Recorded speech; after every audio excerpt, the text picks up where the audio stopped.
Hello, everyone. Welcome to No Mite Monday. No life beekeeping chat. How's everybody doing? I'm glad to see everybody came over. I had to give, went ahead to give, our boy Grayson his time tonight and let him do his thing before I pop in. So hopefully everyone's well. I did get the new packages of Apicin. These are shiny wrappers, same product, a little bit improved on the sealing there, so you can rip it off, and then got the Ziploc in there, keep it fresh longer before you open it. So got these in. So what's everybody up to? What's going on? Links in the description up there for anybody interested. I'm sure we'll get usually get a Charlie sighting and maybe a Brad sighting and whoever else wants to come in sighting. Of course, I'm not sighting right now because I've got my glasses off. Yes, happy birthday, Randy. You got to get up at 5. I got a busy day tomorrow as well. I'm eating ice cream. It's good. Hey, I can see again. It's amazing. It is amazing. So, what's everybody been up to? Bees doing good? Everybody doing good? Looks like DC's retired. What's the price? It's on the site, brother. The small one is $24.99. The big one is $59.99. So, waiting for the ship's casino open. Just left the port of Boston. Got it. I'm in Bees right now. That's when you need to go live, Todd, from your phone. Right there when you're at the Bees. And tell us what's happening. What we got going on.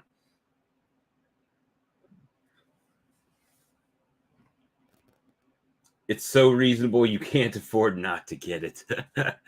Hey, I've been feeding it. So they've been taking it down too. The syrup, man. Now I didn't go big on a lot of colonies, a quart. So I put quart jars on everything yesterday. And several of them had that quart gone. And a lot of them were close to being gone. And then some of them, the smaller colonies, a pint or so. But I went ahead and re-upped them all. I've got some top hive feeders, so they got a few gallons, Oh, you got a big storm down there? Yeah, Darren, I saw the order come through. I'll pack it up maybe while I'm sitting here shipping when we get some people in. You're stuck in a Zoom meeting? We don't have any nectar down here, really, right now.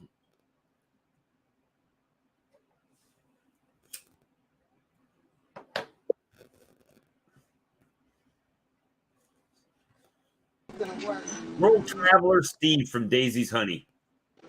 Yeah, oh, you're man after my own heart right there.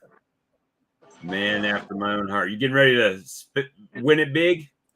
Yeah, we're waiting for about 25 minutes before the casino opens up because we just left the port.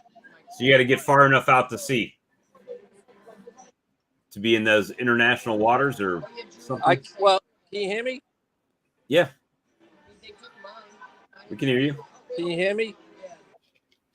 Yeah. Listen, it's a bad connection. I'll speak to you guys later. I'll just listen in, okay? All right. Thanks, Steve. Bye. Bye. See ya. Charlie, what's going on? Not much. Where's he at? He's going to Canada on a cruise boat. Oh, okay. Or actually, it looks like he's going to Canada in a casino at sea. So that he's kind of going the wrong direction, eh?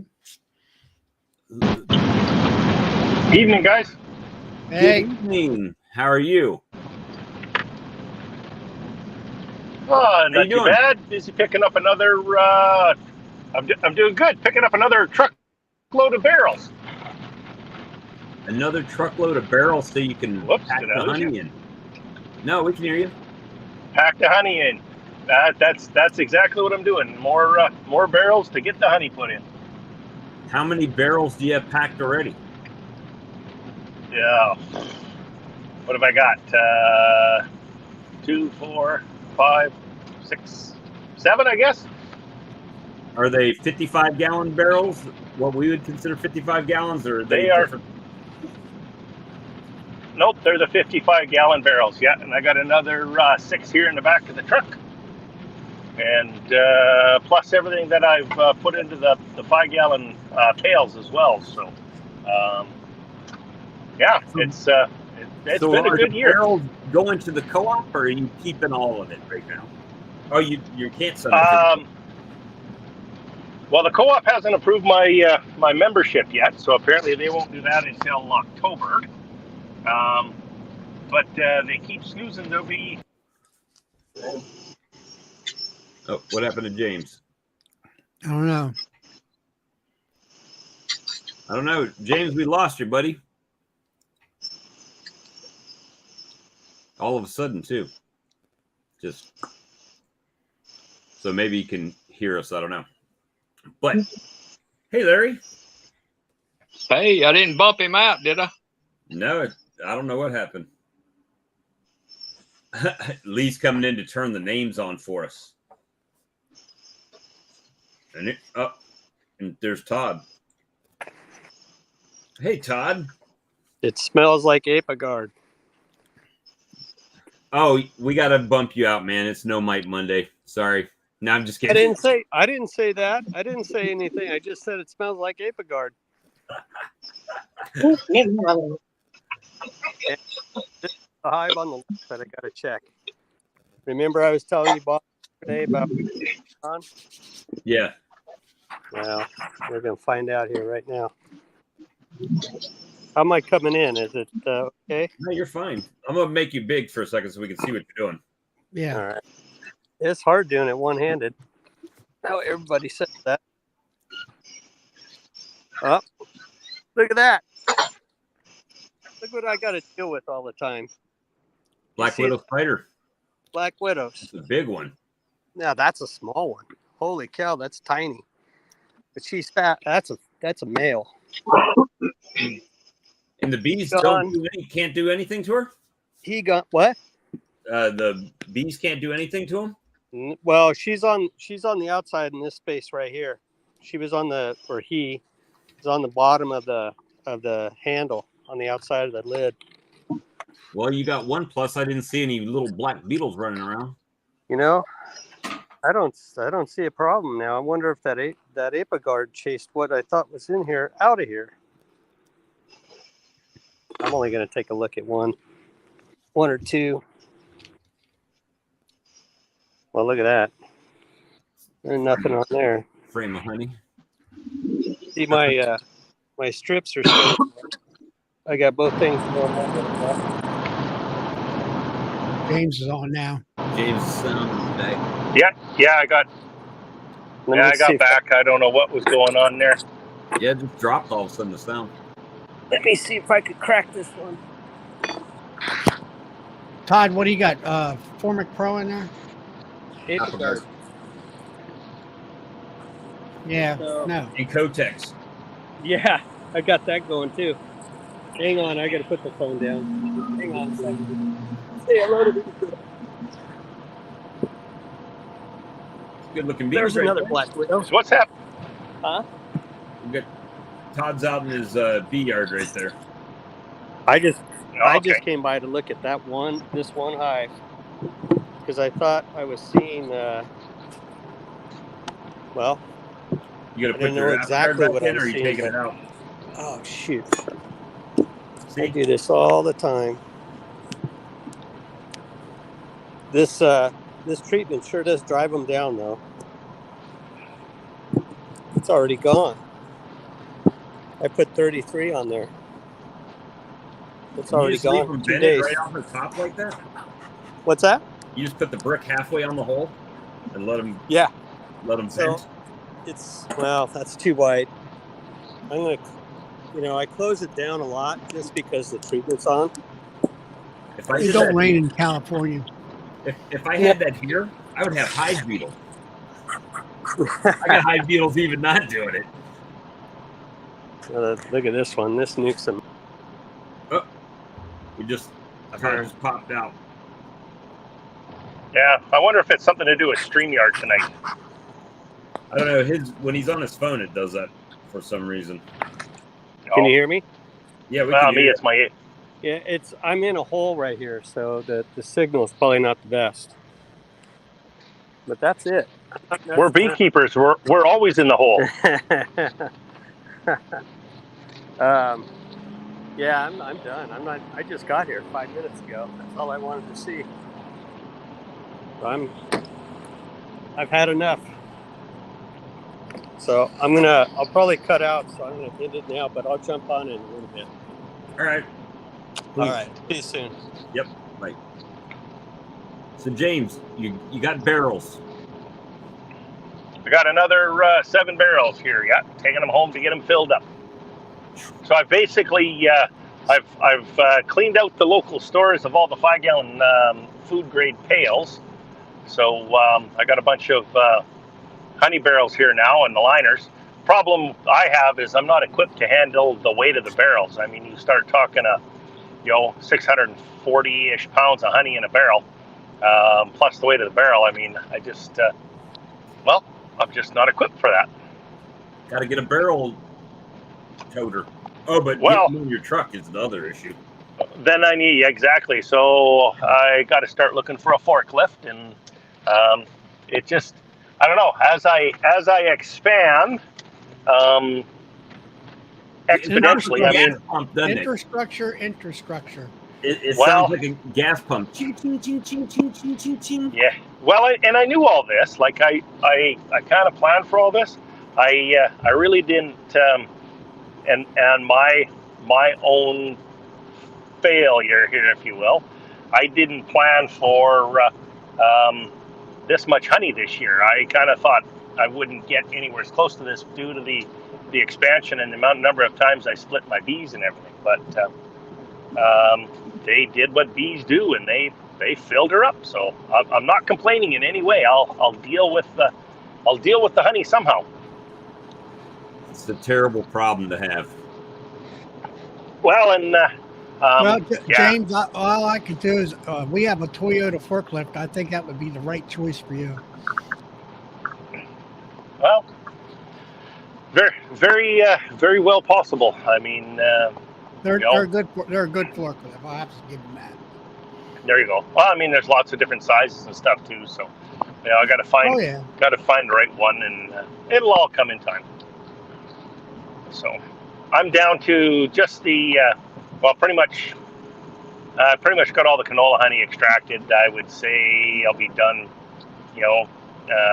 Probably the last couple boxes is all I got left here tonight. I thought it was done, the canola honey, but I started taking a look, and there's another 8 or 10 boxes there. So I'll be done that tonight, easy enough. And then I got 60 some deep boxes of clover and alfalfa honey to extract yet. So, well, it's coming. It's going. Believe it or not, it seems to me that it's going faster than I envisioned it going for you, as far as honey extraction.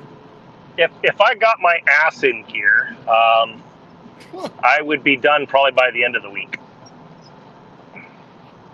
Well, I don't think you ever slow down. I don't know how fast. That's one thing you'll never be accused of, not having it in gear. But and I kind of took the weekend off, so I didn't get a whole lot done on the weekend. I got a little bit done. I mean, obviously, I got all the bees fed up and all the the treatments that are going to get the treatments done, and everything got another pollen patty, so I got all that done. Boy, that new tank and stuff pump that I've got rigged up, that sure works incredible. But I took basically Saturday afternoon off and all day Sunday off, and a couple friends of mine up here convinced me to get back on the bikes. So we put a little better than 300 kilometers on a couple of the bikes here on the weekend. So that worked out pretty good too. Well, and then you have to do some 12-ounce curls to build your strength back up.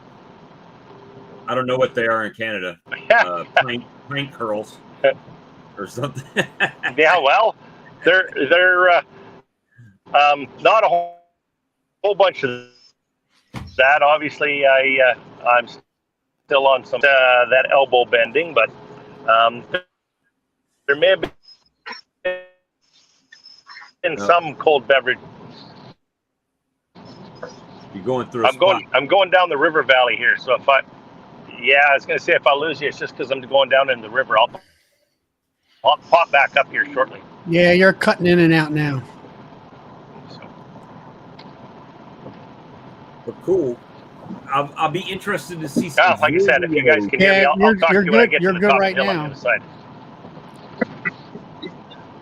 Okay. Well, I've got video shot, but I'll be honest, I really just don't have time to edit it and put it up there. So maybe I'll upload one of my mixing the sugar syrup here with my new rig. Maybe I'll put that up just the way it is. Well, if you get your ass in gear, you would have it finished by the end of the week. Touche.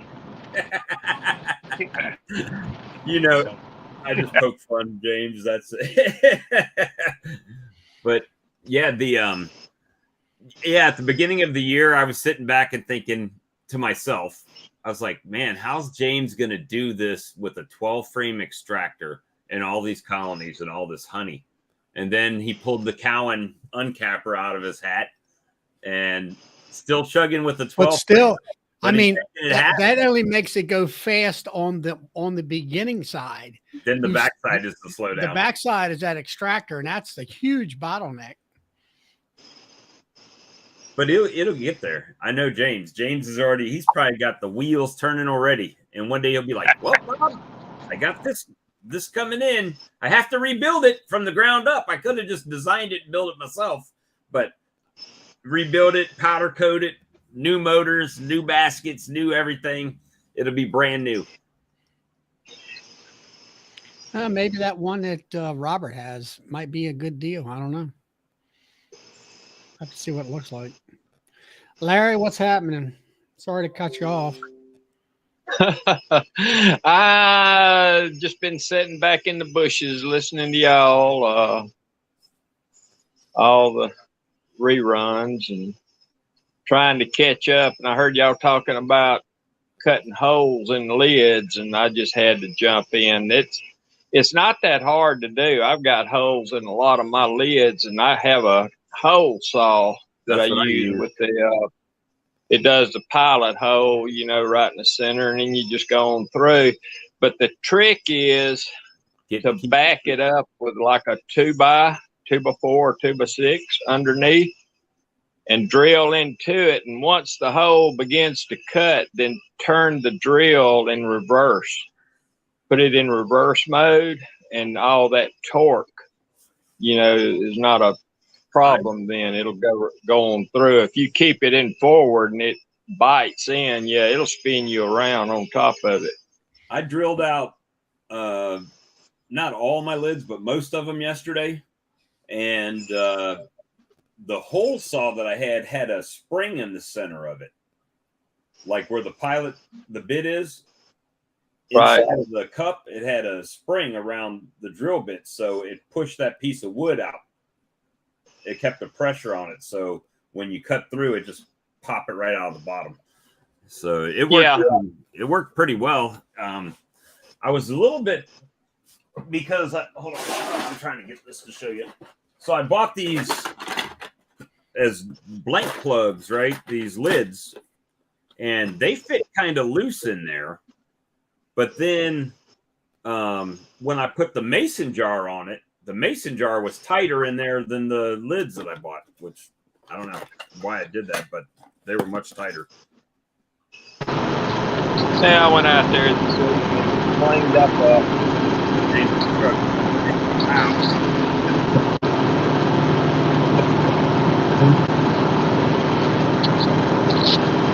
You there, James? Okay. Well, I just muted. I'm here. Yep. Oh yeah. When you weren't talking, man, it sounded like you had it in the engine compartment, your phone. Oh yeah. Well, we got the Wapiti River here, so I crossed the Wapiti River. I'm just back on the north side of it here now. So, there's welcome to Canada. Cell phone service is questionable in some of these lower areas. Well, I got feed on most all of my colonies now, and they're Oh, there slugging you it go. away. So, but the beetles are still. Right. Yeah, we still don't have a honey flow down here. I'm On the having to colony, feed. I feed or they're about still every open 2 feeding? days. Say it I'm again. open feeding. I actually put it straight on the colonies this time. My strong colonies emptied out a quart, no problem. One of the ones that I had in that Lyson, it was a double deep, and got the Lyson bottom board on it. I put about, I think it's a 2-gallon feeder. I probably put 1.5 gallons in there, and I came back and it was almost all the way gone today. And it'll all be in your hive too, Bob. So that's the joys of feeding right on the hive, right? Yeah, and I noticed they didn't really. The funny thing was today I filled all the jars back up, all the feeders back up, and then I poured the remnants that I had in my open feeder. Very few bees even went to the open feeder. Oh yeah. Yeah, but I use top high feeders and jars occasionally, and the main thing I find about that is that you can see what's going on as far as into that hive, how much they need or how much they're consuming and stuff like that, and 100% of it's going into your hive. Exactly. Here's something for you guys to give you an idea of what we're up against. So we're not far from the mountains here, and a vehicle just passed me with snow on the top of it. So it's snowing somewhere to the west of me. Well, they're coming out of the Rockies, right, James? Burr. That's correct. Yep. So it it's it's been getting down to like 2 or 3 degrees Celsius here for the last, I'm gonna say, week, I guess. Now on the weekend we had absolutely gorgeous weather. On the weekend it was plus 27 degrees, but well, right now it's what? It's it's just above 0 here now, so. So it's like freezing, Burr. 32 degrees? Yeah, pretty much, yeah. Wow. It's still 75 right now here. Yeah, it's 71 here. It's going to get in the upper 70s come Wednesday during the daytime, and then the 60s at night. So that's one of my formic is going on Wednesday. If everything goes. Oh, there you go. It got in the high 80s today here, and so I've got. Well, like I said, it was plus 27 yesterday, and now it's freezing. Welcome to Alberta. You don't like the weather? Wait a minute, it'll change. It's like here too. It's hot or hotter usually. Yeah, our hot days are numbered here now. So Bob, y'all getting a chance for hurricane but later this week. You got Apivar in, Bob? I've got Apivar on my main colonies, and the ones off to the side, I've got those. I just got them in today. Those Appy tablets I'm going to try out. So yes. We'll see how that works. But I'm looking. I haven't done any OA yet, but I'm going to do OA, and also I might try Formic when it cools off. But yes, the Apivar seems to be doing the trick in the main colonies. I just wish it would kill beetles. If it killed beetles, I'd be great. How are those bottom boards I've working got for beetle you? colonies that bees moved into. Well, I've got 20 new ones that are supposed to come in tomorrow. The retrofit ones don't fit exactly correct, which is weird. And Brad made the statement. He said, well, maybe they were designed for 7/8 inch bottom boards, which would take the rest of that gap up that they have in between the bottom board and the wood. So, bottom. So, I don't know. But I've got plenty of bottom boards coming tomorrow. I'm just going to start swapping them out. Those darn Canadians and And the oil 7/8 and 3/4. Like James, James Sean in the chat here. I gave him your email because he said he sent you an email about the 4-H keychains. I don't know whether you betcha. I Huh? did, and I did, and I forwarded it off to the 4-Hers, and they were going to reach back out to him. So actually, I'll see all of them probably tomorrow night. Okay. So I'll see where they're at and where they're at with those. The other thing too is they were asking me there too, Charlie, if you ever totaled up the sum, I'll cut them a check there too. I haven't got the money pushed into my account yet. I've been I thought it would be here by now. Oh, I'm in no hurry. I mean, you and I'll figure that out. It's just once you know what it is, let me know and I'll cut them a check. I looked at. They're good. It was the like last $650, time that Stream Team sent what I had in there was, I don't know, I forget what, around the first of the month, and I figured by now I would see it. So I don't know what's going on. Got her. No, like I said, I'm in no hurry. I just want to make sure that everybody that reached out to help them, I want to make sure that that gets to them. So yeah, actually, I got the paper here that I wrote down everybody's name and their mounts and all that stuff. They were absolutely, totally blown away with the support of everybody. So that's excellent to see too. So. Well, that's one thing. Our community is pretty generous when it comes to donating for good causes, you know. Absolutely, yeah. Yeah, those the oil bottom boards do work for sure for beetles. It was never a question of whether they worked. It was more a question of whether I could afford to buy 50 of them. You know. Oh yes. To refit everything. So, I mean, I'm still almost $1,400 in right now just to replace them all. Or no, that all adds up in a hurry, doesn't it? Oh yeah. Well, I mean, I looked at it like this. I've lost 8 now, 8 colonies to abscons. So that's $1,600 in nukes in the spring if I do one split, and plus honey production loss, right? So, yep. And if you go back the 5 years I've been doing this, if you added up how many colonies I've lost to hive beetles, I mean, I should have done it a long time ago. I mean, well. You're like the rest of us, though. There's lots of good products out there.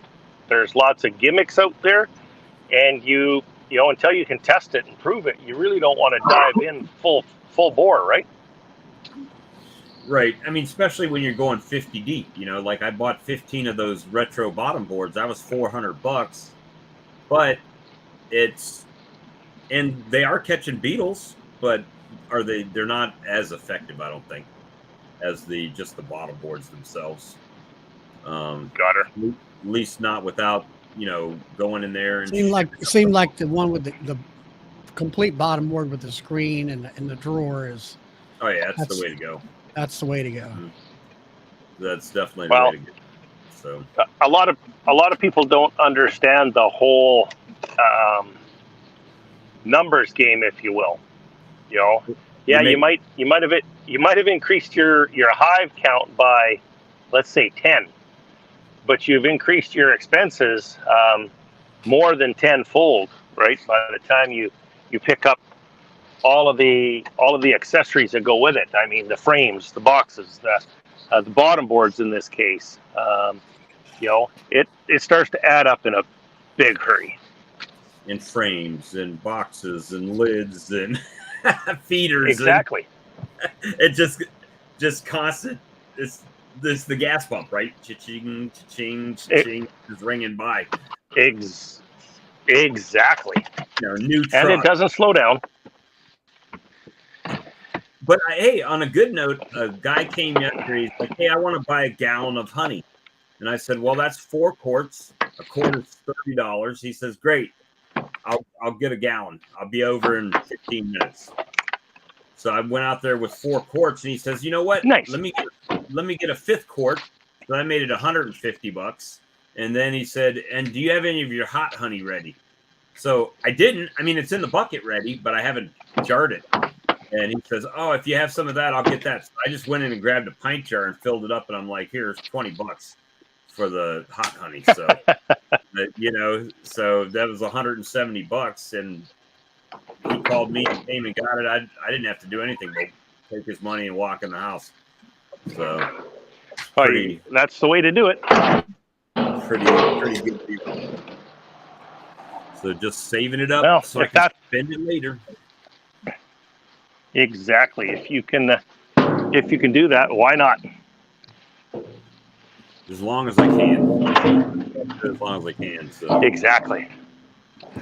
So where do you get your barrels at? I mean, I know there are honey barrels and they got to be food grade and all that. Yeah, and I put liners in them. So all of these came from the meadery that buys my honey. So I buy the barrels back off. You have liners. And what do you mean? Of her? Huh? I have what? Is it like a trash can or a trash bag that you put a liner? Yeah, it's a plastic liner. Food grade plastic liner. Yeah, it's an 8 mil. Exactly. Yeah, 8 mils, and it goes in there, and then your honey goes inside of that. And then when it gets hard, you just fold the plastic over and put the. Next week, when the canola solidifies. This darn.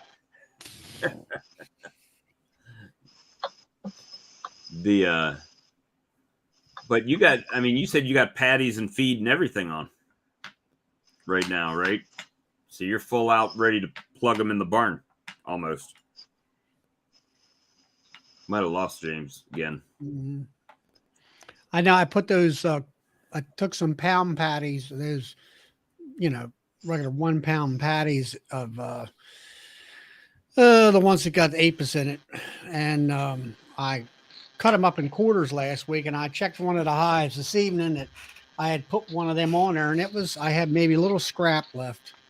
So not too bad in a week's time for a 5-frame nuke. Mine don't take it down like that. No, I mean, I've checked them last week. Getting some, I think it's goldenrod pollen coming here because it's like bright yellow. That's pollen. goldenrod. So. It's starting to bloom here a little bit, but we've been getting a little bit of rain showers every day for the last 2 or 3 days. And now I think that's what's happened. It's been so dry and it's wanting to bloom, but there's no rain. So now we're getting some rain. Yeah, we had a couple of days with a little bit of rain. So now I was out there today or this evening. I said, well, I wasn't going to do it this way, but I said, I might as well get it done. And I went through all my nukes and I pulled all the aprivar strips out because they were like 7 weeks old. And I was out there on the end coming back this way towards the building in those 10 framers, pulling strips out. And of course, it's getting a little dark, or not dark, but sun's low in the sky. And I hit that. I think it was the 4th hive, that purple. I think it's that purple one that's in that over my shoulder there. That thing lit me up. I mean, they attacked me. I mean, they come after me. I had to get in the truck to get away from them. I had one yesterday when I was. Well, I mean, they got on my legs, my jeans, and I mean, they right through them. They just, I got ones here look like to me. One of them got in there and bit me or something. I thought I was back in the Navy with the one I was trying to put that Sarasol feeder on yesterday because I couldn't have done a video. I could hear bleeps in real life when I was walking, as everything was beeping. I said, that's it. I had to leave. I kept on going and was, I pulled the strips and I was packing, restacking. And I just had to walk away and get in the truck to get away from them. The bad part about that colony is I know when I get those beetles, like when I get these bottom boards and I lift that one up and put that bottom board under it, the problem is I got to take that one apart to put the bottom board down, which is going to be brutal. But once those beetles start getting out of there, they should calm down. Plus, I'm putting the feed to them, so they should be fat and happy. Hopefully, I mean, it doesn't seem like nothing too much makes that colony happy at all. So, I think yeah, it's we don't. just What, James? your bees, Bob. No, it's not all of them, because I think it's just I your tell you, bees. once I put those beetle boards in there, and they started losing some stress on them from the beetles, they changed it pretty good. And I mean, Oh, well. heck, the other day I was out there, I didn't even have gloves on working. Oh, come on. You weren't in your apiary then? And, oh yeah, and I was marking.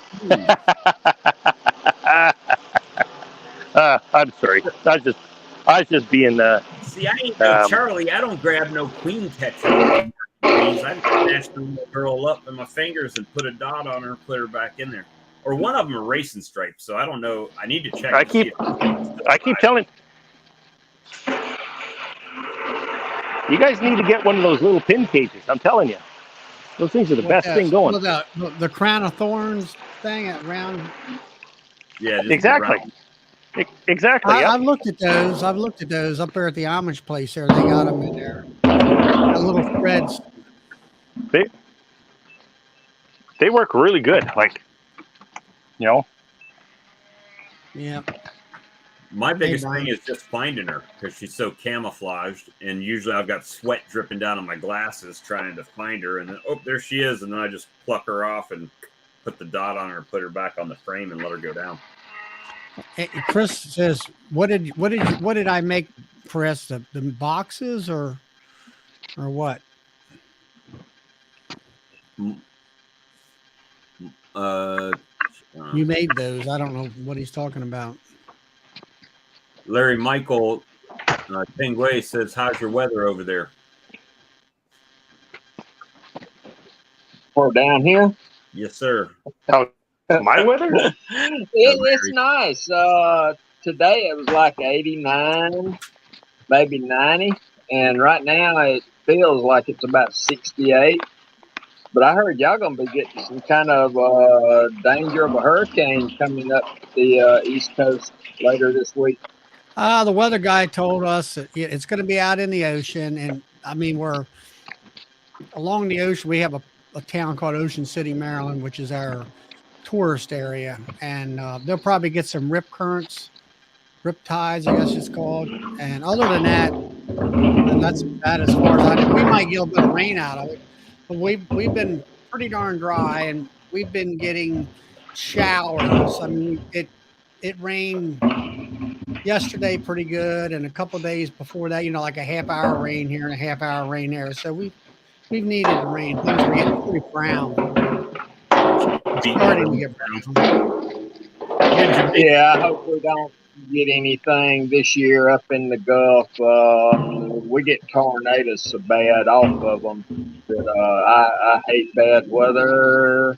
And the pests have seemed to be tenfold this year compared to the years previous. Hive beetles, we got ticks, and now we got the year of the rattlesnake, I guess. We've already killed 2 in the yard, and really, I'm on the lookout for more. Yeah, no, Charlie bought those. Charlie What's bought that? Those pollen patties with the apis in it. You bought those ones. Yeah, I went down to Hive Life, and I got a 10-pound. That's the only product I don't have right now. The one that goes in the pollen patty. Yeah. Yeah, the pollen patty down here in Mississippi, you can forget about. Yeah, I bought the 10-pound box of global patties with it just to check it out, see how it worked or whatever. I'm not real. Springtime, my bees don't really need the pollen. I got plenty of pollen in my area. No, I don't make my own pollen patty. I tried that for a while, and I'm like, forget that. Too much work. I have made mine. I might start. Well, I don't. But I started looking at James and Brad and everybody and Ian, and they were doing pollen patties in the fall, and I'm like, well, maybe I had some like these 4 baby hives I've been trying to grow, and And pollen's been little to none right now. So I threw that in there to see whether they would actually eat it. And they did.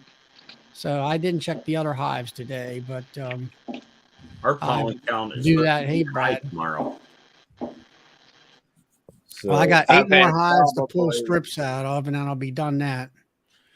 So probably 5 absconds in the last 6 weeks, and I've been out there today cleaning frames, getting the wax out of them. Got 2 5-gallon buckets of wax out, and the cone is not really that good because it's come out of cutouts and stuff, and it's not worth trying to purpose it next year.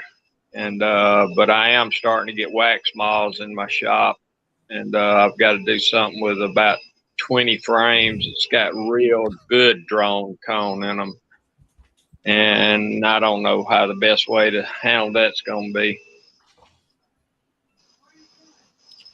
I don't know. I mean, I put most of my stuff in freezers, but I've run out of freezers. Yeah, I've been looking on Marketplace at used freezers, but I don't know if if it's worth me spending $150 for a used freezer just to do that, plus the power bill of operating the thing, for 2 or 3 months till we do get into winter. Freezers are very cheap to run.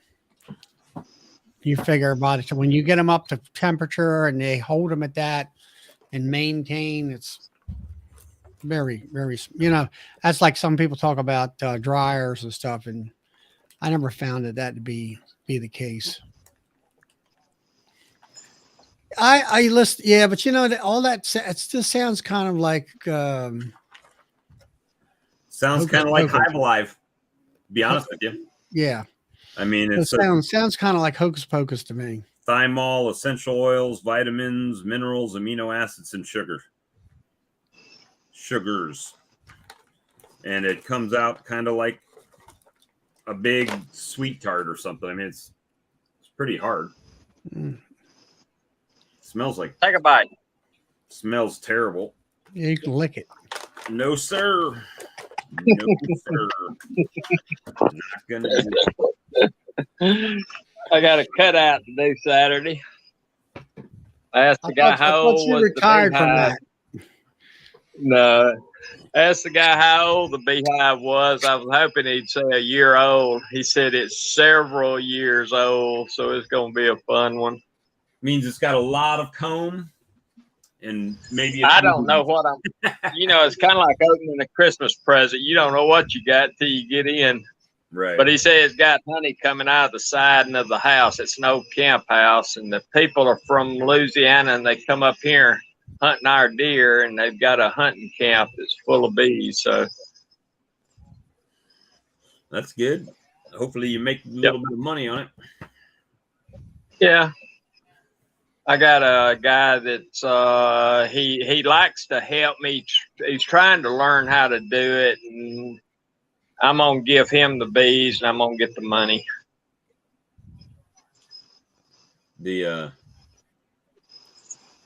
Someone's asking me a question on a chat. So now, when you cut that out, do you repair that house?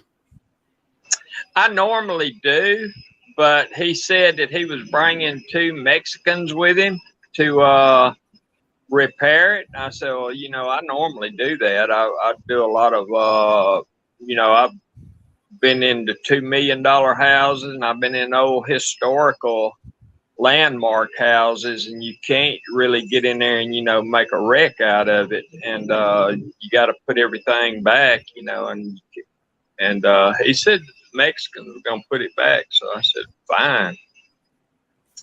But that's kind of what I've done all my life, construction. So it's just another day at the office with me, other than bees all over you. I enjoy doing it sometimes. Yeah. Every now and then I get into one that I wish I hadn't have done, That's about everyone I've been to, because it's never as simple as what you think it is. You always have to make a trip to the hardware store or somewhere to buy something you forgot at the house, And over time, I've gotten into probably 3 that, was supposed to be living hives. And I get there and the hive is already, a disaster from hive beetles, and there's no hive there. It's just a bunch of cone, and there's some old robber bees hanging around, and that works out pretty good. I can get in, clean it out, and put everything back and get the heck out of there. But yeah, it's some of them, is more trouble than they're worth. I always say once I get into one, it's going to be my last one. And then a week later, here I am doing it again. It's kind of like me in golf. I took 2 weeks off and then quit because I sucked so bad at it. I was just like, so do you have sort of a base price that you go by, or how do you charge something for something like that? This particular one that I'm doing, I lowballed it at like 200, but I have gotten as much as 600 or 700 to do one. And sometimes I can get in and get out in 4 hours, and sometimes I kill a whole day. Sometimes my average time is about 2 or 3 hours to do one, but I have spent all day, and most of that comes in, just being particular on taking the wood out and putting it back and caulking it and touching up the paint job and all that crap.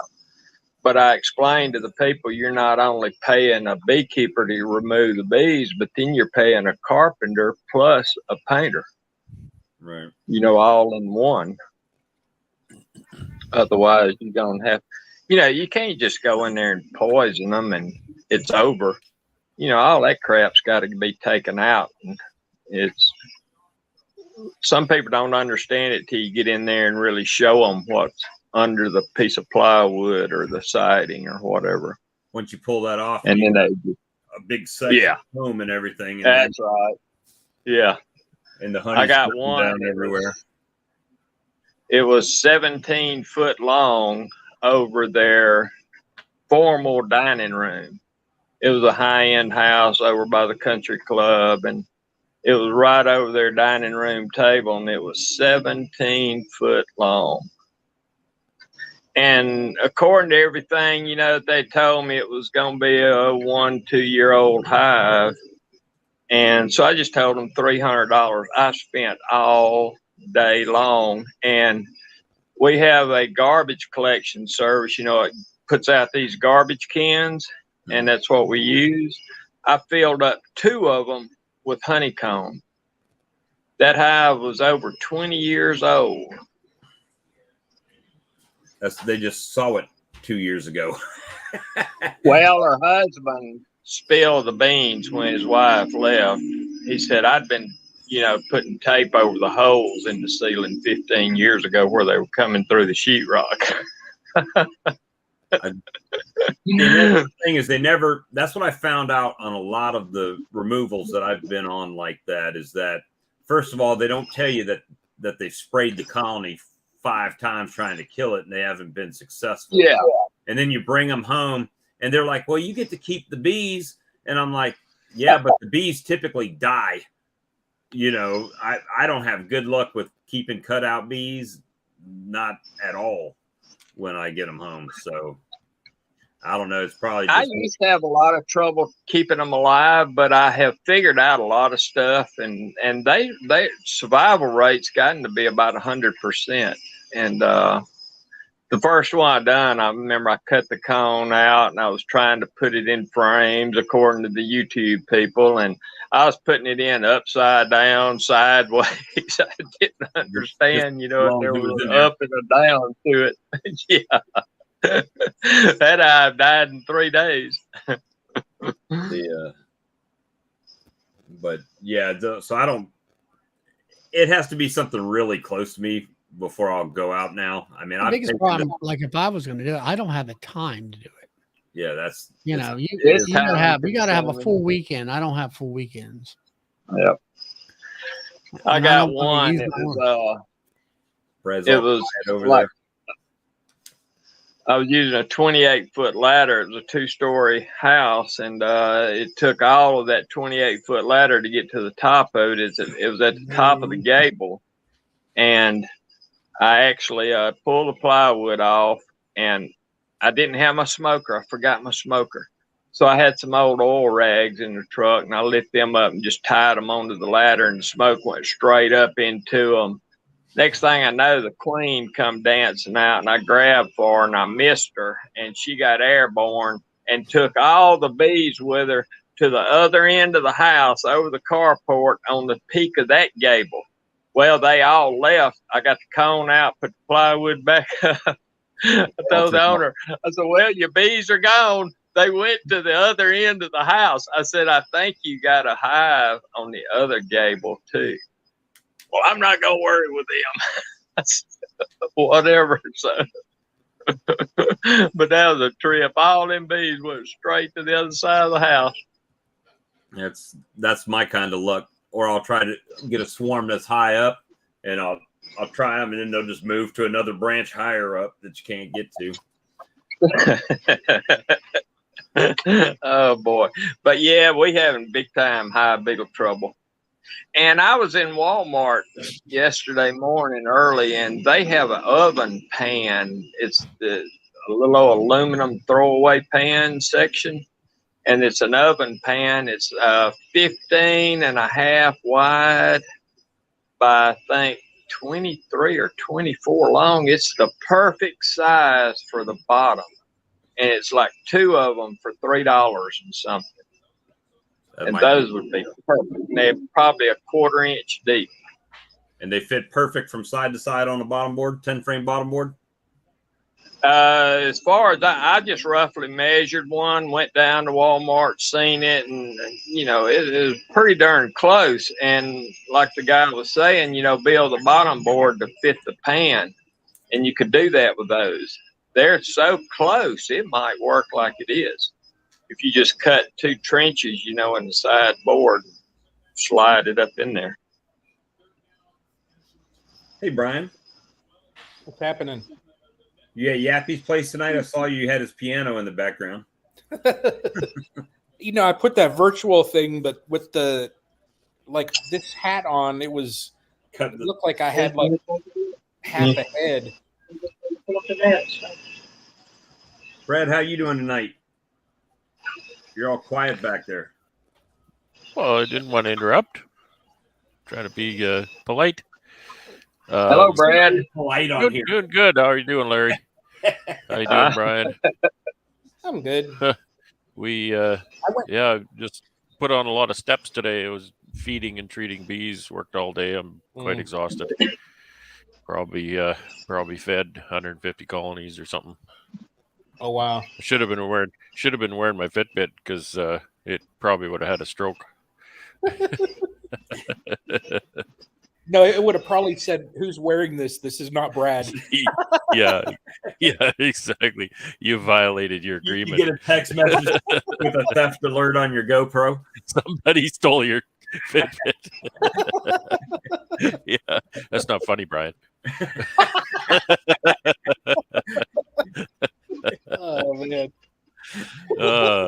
Yeah, I did Apivar on probably 120 colonies, and then I had to feed another 150, and it was just crazy. By the time I got done, but everybody's fed and treated now, so it makes me feel good. Yeah, I put feed on yesterday. I just put quart jars on, and I was amazed how many of those quart jars were dry when I got home from work today. I was like, are you kidding me? So I went back and just filled all the jars back up and gave it to them again. You know, that one colony in the Lyson polyhive, they demolished almost 2 gallons in there today. Wow. So I went so pissy. I don't even want to go in and see how much they actually have in there. I'm like, please swarm. This is the one colony I swarm out of my yard. But I went and checked my supers today, and they've been on for like 4 days or something like that. And I thought, let me just peek at them just to see if they're pulling anything in, and there's nectar coming in. So you can smell my apiary. Like when I pull in my mom's, that's where most of my colonies are. You can smell the hives like 70 feet away. They're pulling in nectar that crazy. Is it smelling like dirty socks? Oh, it's the whole area around there. Yeah. Yeah. You sure you didn't check the laundry basket? Make sure it wasn't, Yeah. Yeah. No, I'm happy. I mean, what I'm probably going to do, that's still hilarious. I just leave that go. I don't comment anymore. I'll end up getting people messaging me, sending me like hate messages. But no, I'm probably going to leave my supers on like 2 or so weeks. And if we're still getting some flow, I'll just let them backfill, because literally we went from having nothing as far as like flowers out there, the goldenrod and all that, to now, I don't think in my 7 years of beekeeping, I don't think I've ever seen like this much. It's like somebody just flipped a switch and said, okay, you can bloom now. You guys got everything this year. I mean, yeah. Ohio just killed it as far as honey production. Yeah. Down here, not so much. I mean, it was such a weird year for us. I mean, it started off nice, a little bit mild, and then it got cold and froze the blooms on everything. Right. Yeah, you guys had that freeze that wiped out everything. Yep. And then, it did okay, but then now, because we've had so much rain, the hive beetles are just wrecking things. So I opened up one of the hives I opened up today just to check. And I said in my video, I said, uh-oh, I've got an infestation. I had 2. 2. Look out. I had 2 walking on the outside of the colony. Wow. They didn't have room inside. They were standing room only. Oh, my. Yeah. I'll tell you bad when your hive beetles swarm. I'll tell you something. That's it. I tell you, I raise hive beetle colonies and that bees move into. Oh, my. I'll tell you something funny. My wife came in a little while ago while I was watching reels and, Grayson and stuff. She says, have you been checking the bank account? No, why? She says, what is this charge to San Jose? Jose's Queens, right? And she's like, what is this? The date aunt? $1,400 to date aunt and $1,100 to San Jose? And she started to like stress over the thing. I said, chill, we got it covered. We're good. You're gonna be sleeping with the bees. She started seeing some of the charges coming through, and I was like, ugh. But better to ask forgiveness. Yeah. Hey. Yeah. At least I'm not putting it on a credit card and paying 30% interest on it. So, it's paid for. So, just got to make more money. We can make more money. We make more money. I can't make more bees till next year. So I got to make these ones make it till next year. So it's sleeping in the new pickup truck. Yeah, she asked me about that too. So what was this payment to the Ford dealer? Don't worry about it, hon. Don't worry about it. Just wait till the payments start coming out, then start asking questions. So yeah, it's been kind of a wild day. What's going on, Brian? What are you up to these days? Sitting in a hotel again. Yeah. I'm up in Cleveland for work, so I got a busy week this week. I am working in Cleveland tomorrow, and then I'll be remote on Wednesday, and then Thursday and Friday I'm working in Cleveland, but their early days work starts 6 a.m. those 2 days. And then Friday I'm leaving Cleveland probably about 3 o'clock, and I'll drive home packed my car, and then I'm headed to Greg's for 2 days. So it's gonna be a busy week. Mm-hmm. Yeah. Wow. And then what? Then come back home and then go back out of town. Yeah, and then like I'll get home probably late Saturday night, and then Sunday we're having birthday cake for me because my birthday's coming up in a little over a week, and then next week work again. So yeah, busy. I stopped celebrating because I just realized I'm 1 year closer to mortality. So. Yeah. Well, I tell you, I tell my wife now, I want, Lee got it the 20th. I want every year, I want another birthday party like what I had for my 50th, because I walked out of my 50th surprise birthday party with like 11 fifths of liquor. And I was just like, holy, and they were like good bourbons and stuff. And I'm like, yeah, I want like a birthday party like this every year. Sweet. So, I got tons of black balloons.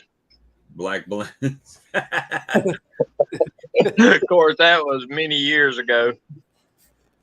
yeah.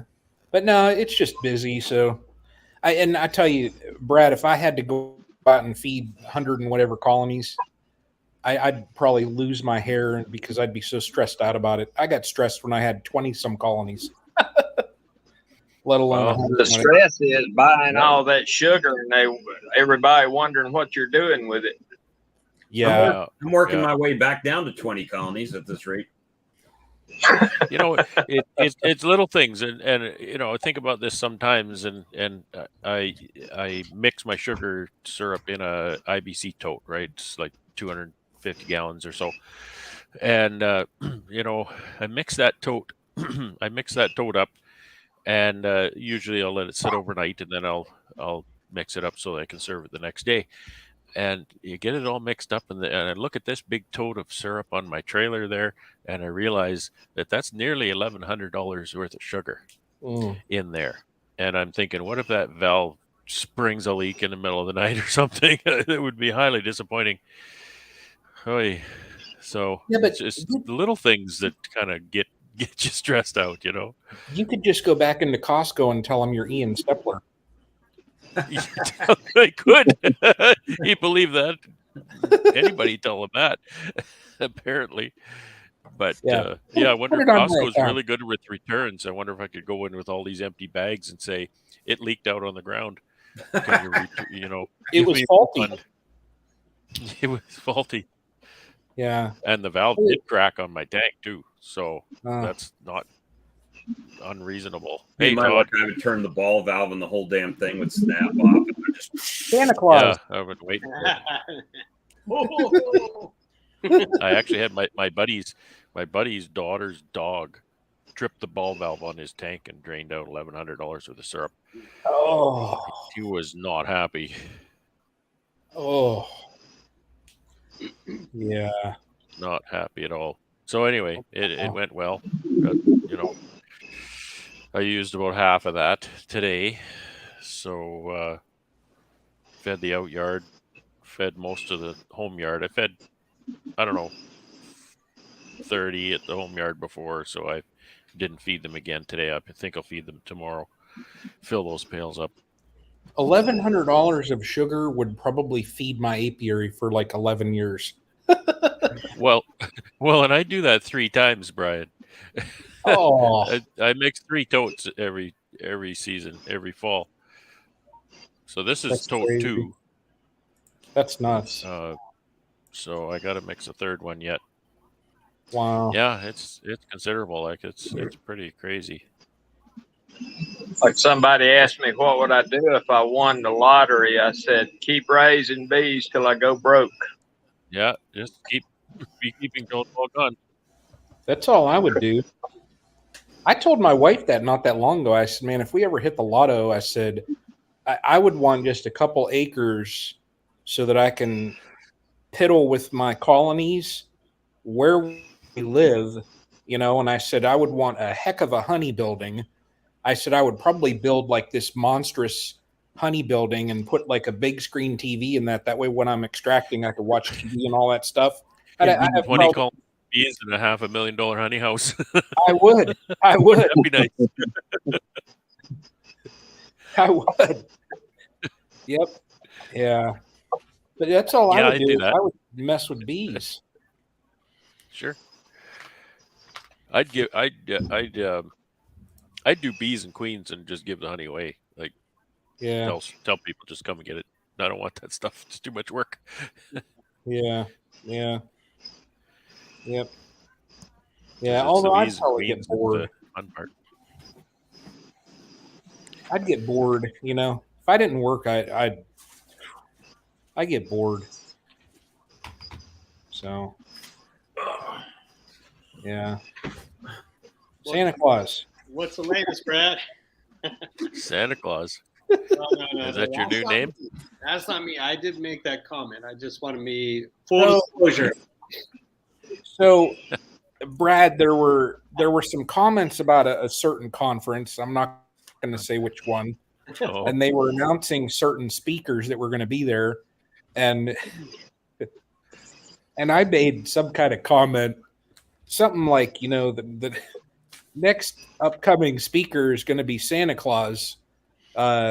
He started out with, and I forget what it was exactly. He started out with 2 colonies, and now he has enough colonies that he delivers honey to the children of the world. And I made this like, it was a smart ass post, you know, and yeah, I caught some hate messages from that thing. All the minions delivered on him. to all the children in the world. He must have the honey flow like James has. That's a good honey flow right there. James went and got some more drums tonight. That's what he was doing. Yeah. Yeah, I heard. That was funny. Darren, I got you packed up, buddy. So That was a funny comment, though, Brian. I'm like, I'll bet you some people aren't going to understand that. No, and I had one guy literally sent me a message saying, you know, he thought better of me and all this stuff. And I said, well, if you actually knew me, you would know that was a joke. I said, if you see the color of my eyes, they're brown because I've been told I'm full of it my entire life. So I'm like, you believe maybe 10% of what I say. That's it. People just, you know, stuff online. People got to relax. You're gonna have a heart attack if you don't. You know. Yeah. Oh well, what can you do? So every time when I see Brian online, I type or I hit 3 Santa Claus icon or emojis and whatever. Oh yeah. He knows who it is. Oh man, yeah. Yeah, it looks like Charlie's just leaning further and further. Look, it's like Alex the other night. He was on the screen for a good 5-6 seconds with his eyes closed, sitting in the chat.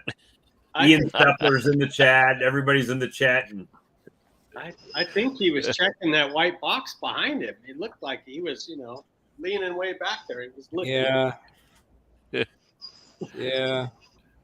So, anything good going on in your hives up there, other than the honey flow? That's always good. But what you got happen? Who? You're up there. Everybody else is down here, other than Brad. Up Charlie's there. up here. Well, I know what's going on in Charlie's. We talk like every night, just about. Yeah. No, I did. I had a hiccup with 2 colonies. One of them got robbed out, but I'm fine with that. I don't really care. I had another colony that was a little bit weaker. They just didn't build out like what I wanted. So I swapped out some frames, some empties, and I put in full drawn comb. And I'll just equalize that one out. You know, if they don't fill out the second deep, I'll just equalize it so that when they go into the winter, they have a packed out single, you know, and that's fine. I mean, if they have a 10 frame box that's packed, you know, from edge to edge, they'll be fine. But no, it's going good. And I started that little Apame nuke again, and the queen that's in that thing, oh my God, she started slow, but I mean, when I checked it today, it is just from one side to the other on the frames. It's just solid, laid up. So Yeah, it's looking good, and I think I got 2 more weeks of where I'm at, and then I'll probably start yanking supers. And I know I'm going to have a fall crop because I've got 3 or 4 supers that are already capped. So you extract that honey? Yeah, Brad, I love fall honey. It's Really? that darker Motor oil. You know, these people, you always talk about the way it smells, and I wasn't sure that you'd want it. it does have, like people say, it smells like a gym, like dirty socks or whatever. It has such a like Tastes like rich, jock straps. exactly. Yep. And I label it. All right, this is a Bob's chat, so I can say this. I label it teabag honey. There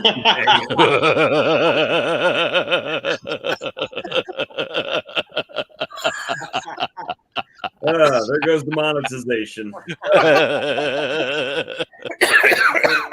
Oh my! All right, that's it. No, it has it has such it's more of a rich flavor, and that's what I like. I don't like that typical honey. I like it where it has that rich. I had a little bit that I took to the flea market this last weekend, and I had like a bottle of my regular stuff, and then I had a bottle of the darker. And every single person, when they tasted it, they were just like, you saw the look on their face, and they're like, "I've never tasted honey like that." I said, "That's because you buy it in the store and you don't get like this." And that darker fall, it was gone.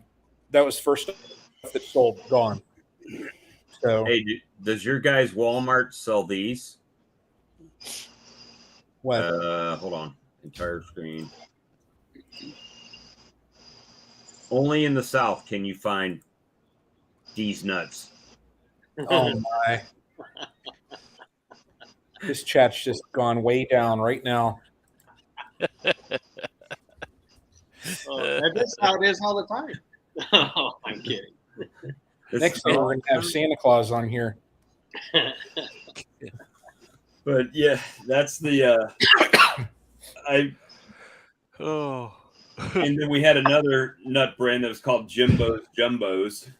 So I'd always I saw this meme not that long ago, and it said I think it had like Ice Cube on it, and it said, "Why doesn't Aldi's have its own brand of nuts, and they could call it Aldi's Nuts?" Aldi's Nuts. Oh man. Boy, I'm glad it's no Mite Monday today. All going downhill. Damn it, Brian. You brought it all the way down. All going downhill.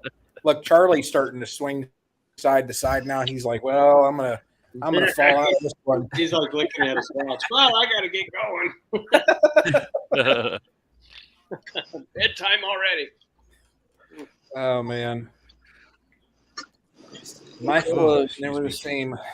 Good news is after I cut out from earlier, I got back to my pickup and I was putting everything away, and I thought, well, wait a minute. I'm going to go peek in another couple of boxes real quick, because that first box, it was clean on the top bars. And you remember what I described to you yesterday, Bob. So I said, all right. And I'll be damned if that stuff makes them really clean those top bars. Because the 3 that I looked into, I knew they had bridge comb up to the lids. No more. In the so you're saying the Apogard makes them clean it up? Yeah, that's the only thing I could think of, unless I remembered incorrectly about those hives.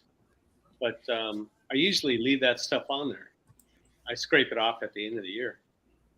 I usually do it when I pull the honey boxes there. Mm-hmm. So I don't know, but Everything looked good. It smelled like my version, California, well, Central Valley of California's version of goldenrod. So it's all good.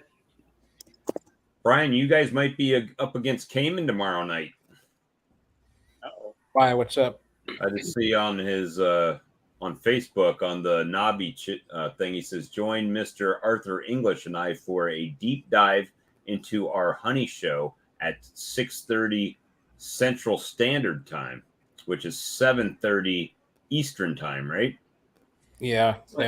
Tuesday or On- That's Yeah, is that tomorrow. It Tuesday? says 9/12/23. that's Lee's. That's tomorrow. That's my chat. Yeah. I'm thinking it's Tuesday night. I It's thought Monday. I skipped a Monday somewhere. So no, I guess he's going to be running over us. Damn it, Cayman, pick a night and stick to it. That's all I'm saying. Everybody else plays by the rules. But yep, so yep, we'll be going live at the same time. So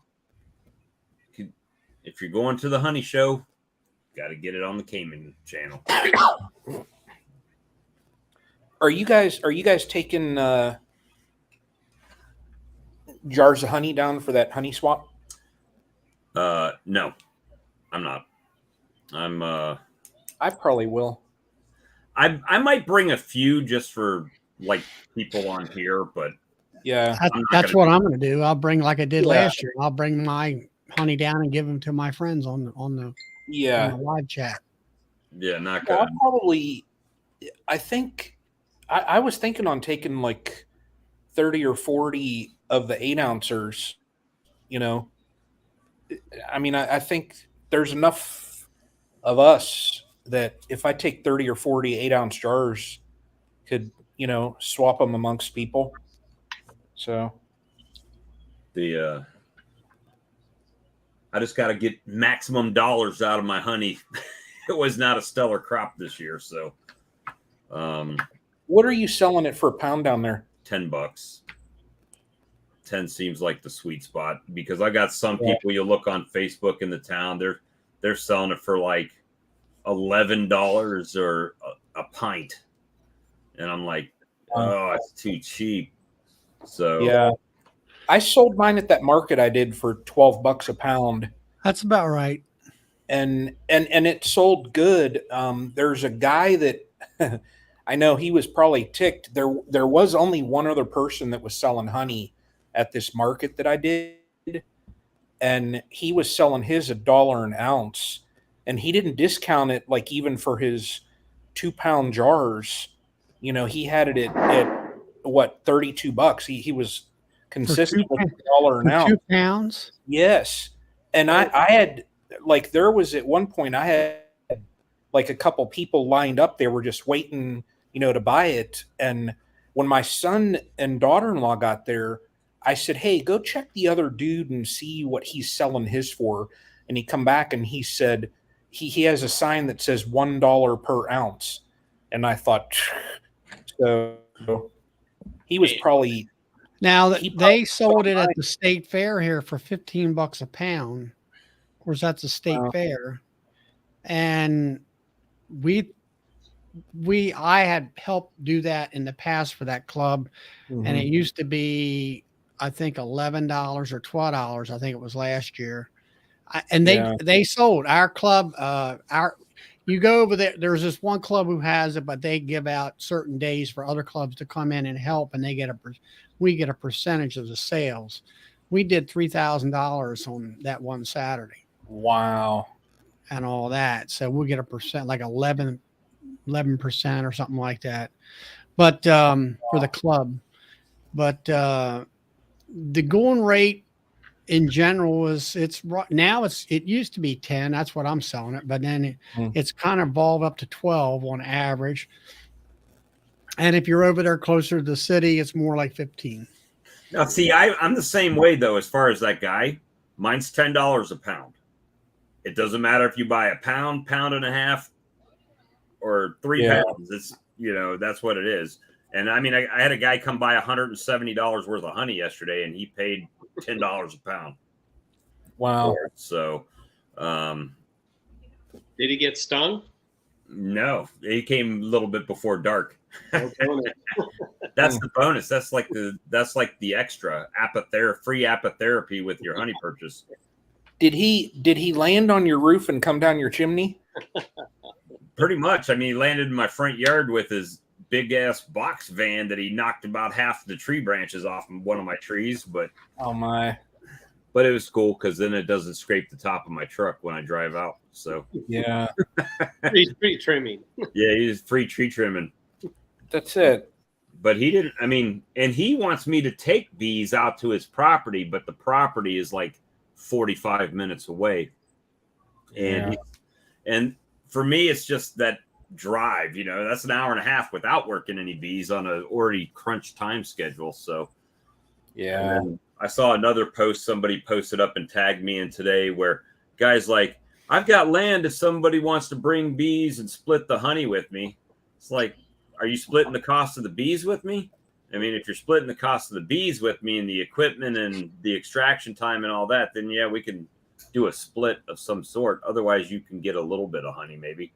I don't know. I never answered him back, but Yeah. sometimes people they don't, and I think it's most people that aren't beekeepers are not aware of the cost to beekeep. They don't have a clue. Yeah. Yeah. When people ask me, like when I was at that one fair and I was helping out that club, and I was standing by their observation hive just answering people's questions, and I had a couple people ask me, they're like what's it start, if you're going to start up, what's the cost? And I said, well, $1 million. I said, you don't want to start with one. I said, one is none. I said, you want to have two, and I was running down the cost of everything, and like they would be like, whoa. And I'm like, beekeeping is not cheap. Right. And I tell people at least $1,000 to start. Yeah. Well, I mean, I'm talking about the hive, the bees, the smoker, the jacket. And that's if you only crush and strain. If you crush and strain everything, it's that much, right? Yeah. Yeah. And that's what I told him, Charlie. I'm like, if you go through the cost of all the equipment, I said, that's not it. Then you got to get your jacket. You got to get your smokers, your hive tools, all of that other additional stuff. Extractor. Yep. And I didn't even get into that. I just told him then, I said, if you have two, I said, odds are then if you go to pull honey, you can probably get someone in the area. Because like a lot of the clubs in the area have people that will loan out. That's our club has a couple of extractors along with uncapping tanks and everything else to go with it. Whole complete setup. Yeah. And it's for free. Now, other clubs around, they actually quote rent it to their members. But we look at it as a perk as a member. Yeah. And if they can't find one local, I'm just going to tell them, just go up to Canada, because I know there's a guy in Canada that has a new extractor that he can loan out to you. V4 two-framer. It's this big, though. It's only this big. Well, I mean, that's the thing when you start talking about that, before you ever talk about any of the actual, processing part of it, and just think about it. Okay, so let's say you got 2 colonies, and that's 100 pounds, right? So you're going to need at least 2 5-gallon pails, right, to store it in. That's just at the basic level, right? So I mean, that's $30. It just nickels and dimes you to pieces. Yep. Yeah. Yeah. Randy extracts for $15 a box. There you go. Wow. I should start doing that. I did a little bit. I'd say $10 10 frames ought to be at least $20. $2 a frame. Well, I did one guy's this year, and it wasn't a lot, but I did his, and I didn't charge him because he's a friend of mine, but I said, I did tax the honey a little bit, right? Because what gets stuck in the uncappings and stuff like that, and also I didn't scoop up the cappings and bucket them up and carry them back to him. That's my wax, So, I mean, it worked out pretty well. That's the deal here. Is I keep the wax. charge by the box and keep the wax. Because a lot of, there's a lot of people that charge by the pound or something, and I don't like that model because guy brings a whole bunch of light boxes in here. I'm working like a dog for nothing. Right. So I don't care what kind of boxes you bring in here. It's $15 a box, and then I Well, keep the wax. that does give them incentive to actually not send you empty frames, right? Yeah. Well, I don't care if they're empty. Right. I get the same money. Yeah. Yeah, B's got to pay rent too. That's what Lee says. Yeah. That's true. It takes the same amount of time for that frame to go through the uncapper, same amount of time for that frame to sit in the extractor. That's the deal. Yeah. He said, I'm not sure I can afford the growth of 20 to 40-ish. Hey, we talked about it over and over again. Every time you grow, it's an exponential growth. So even you're doubling the colonies. So you need 20 boxes, let's say, to double up. And then, you need 200 frames for that 20. But wait a minute, you need honey supers. You need, so now every honey super you put on, you needed 10 frames for those and a queen excluder and a lid. And your growth expense is always 18 months ahead of your growth income. Odds are if you're going to make that crop and then sell that crop, right? Well, but even before you get the crop, I mean, odds are if you're going from 20 to 40, you're probably going to have to increase your extractor. You're going to have to get a bigger extractor, and you're going to have to get everything like that. Not unless you do it like I did and buy that shit first and then start growing. Yeah, there's a point. I mean, you have that margin you can work within, like my extractor and stuff. It's not huge, but I can play between 150, 200 colonies, and it doesn't have to change necessarily. But there's always a margin. I tell you, I should have bought a bigger extractor. I told you that. Everybody says that. You were getting what? You got a 12 frame? I got a 9 frame, and I should have got the one that Mike Berry got. What was it, 18 or whatever? Yeah. I should have. It was only, if I would have waited, it was only like $250 more bucks at the conference. Well, not to burst your bubble, but if you go to grow your extractor, before you make that purchase and pull that trigger from our buddy that shall not be named, that go to go to the license page on Better Bee, and for essentially the same amount of money, you can go from an 18 to a 30 for about 200 more bucks. Huh.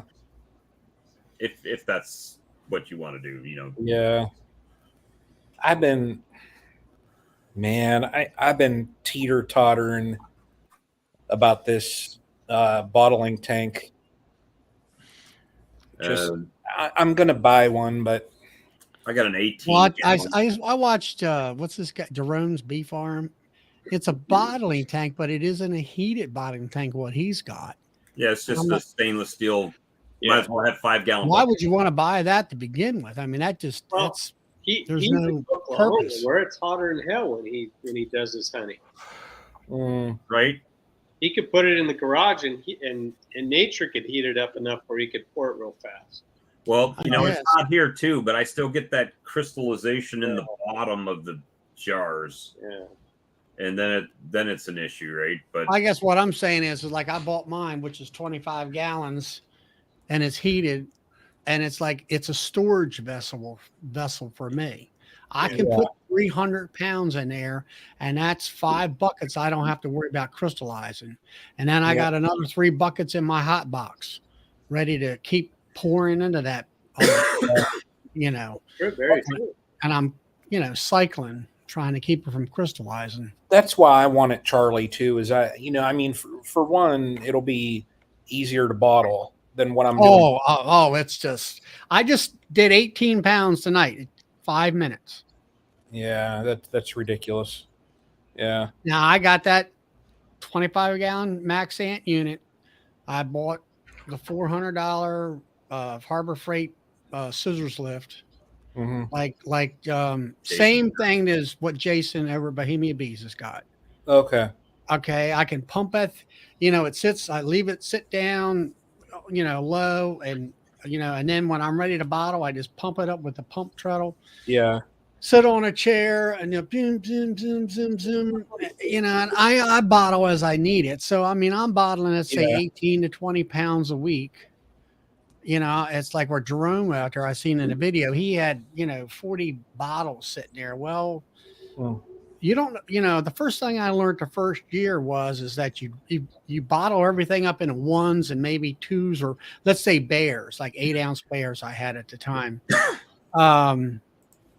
Well, then you see that the 1-pounders are really selling, and then bears are just kind of sitting there. And I said, wish I never filled them things. I would have filled more ones. I didn't fill that many 1-pound bottles because of that seal on the lid.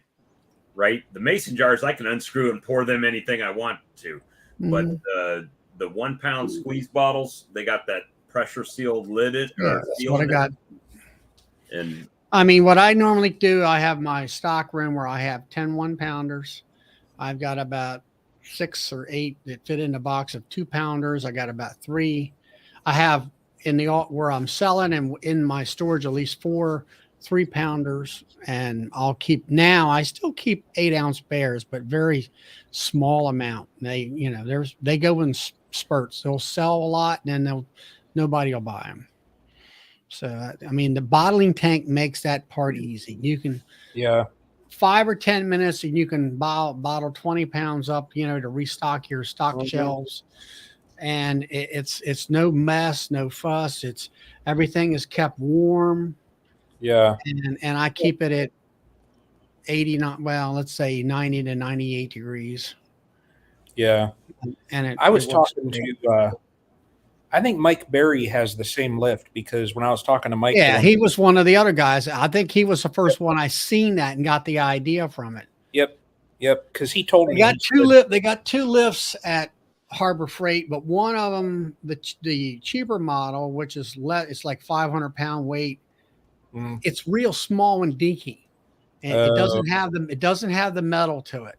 Whereas if you got like the bottle, like Mike's got an 18-gallon bottle. That's what I'm going to get, is that same one. At Maxan is 18, and I got the one above that, which is 25 gallons. And then Jason over at Bohemia Bees has the 42-gallon, which is the next size above me, which is way bigger than I need, for me. But anyway, I went from humping the darn bottling bucket out of the hot box down in the basement, up the staircase, put it on the kitchen table, and you're doing a gate thing. Yep. And dripping a little bit, not much, but then the problem of it is, for me, is like you're walking up, you got 50 some pounds, you're trying to struggle up that staircase. And then you get to the point, well, I'll put it off until you're completely almost out and somebody wants something. Where now it's like there's no, all you have to do is I take a hand truck and bring up a 5-gallon bucket of it out of the hot box, pour it in to maintain that full level of hot honey. Yeah. And then whenever I need it, I just walk out the back porch, jack the lift up, sit on a chair, bottle up 20 pounds, whatever I need. And, it's like no big deal. Yeah. All right. You guys ready for a good question? Yep. So I was looking at that Hilco bottling tank, that 32-gallon tank. Yeah, I seen that in the Mac thing.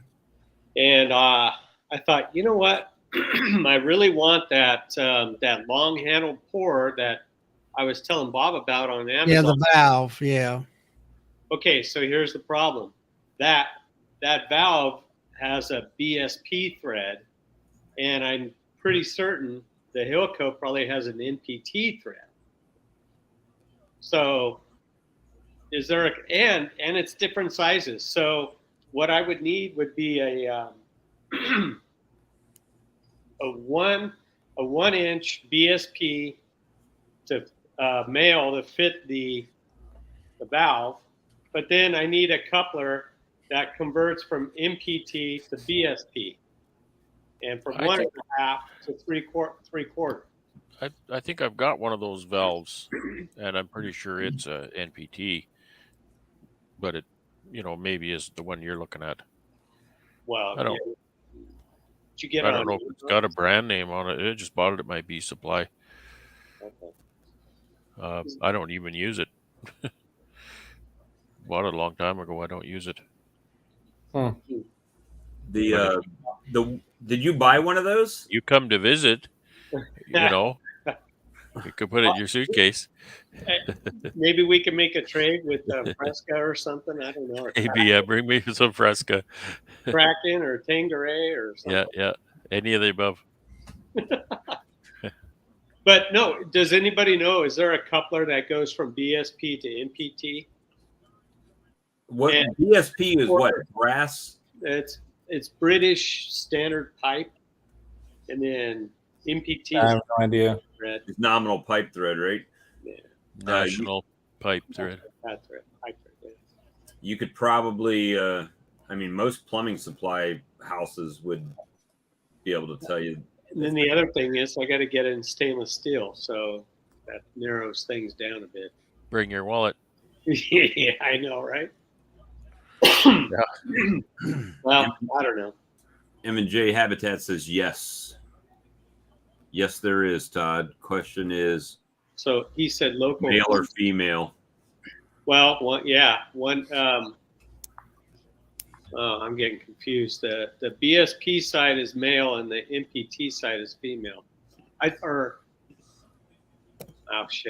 Shoot, I gotta look. I gotta look at it. So A hydro shop is what M&J saying. I'm sure they got plenty of those out there in California. it might be easier to go up to Canada and get one from Brad.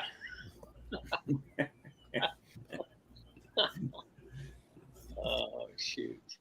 Well, Hilco's got one that's cheaper, right?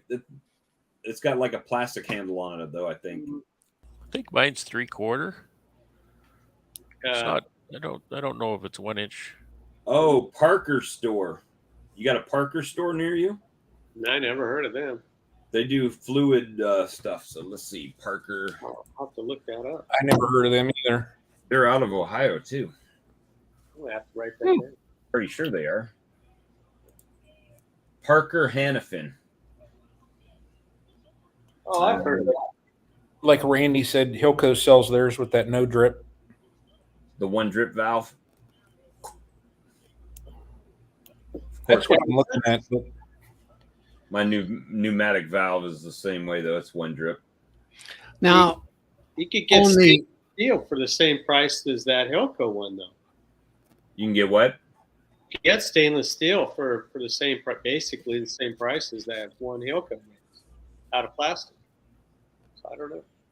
Blaine said he'll try to find what he dug up and let you know, Todd. Oh, okay. All right. Thanks, Blaine. Yeah, that's it right there. Oh, theirs is only for their tank. It only fits their tank. Hey, Bob, can you put that thing Blaine put up in the? Jesus, what? the bottling tank that shows the heated has a valve like Maxant on there, but then they had that other one. It's not the same valve. That's the one coming off the tank is a female fitting, right? It's a female. It's not male, right? You bring it up, Bob. Link. Hold on, I'm bringing it up. Oh, Maybe while my computer thinks about it, or the interwebs. $15.99. 3/4 BSP female to 3/4 MPT male.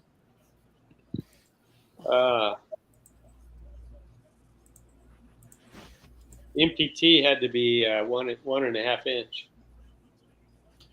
So 3/4 inch BSP to 1.5 MPT. Yeah, I saw those earlier too.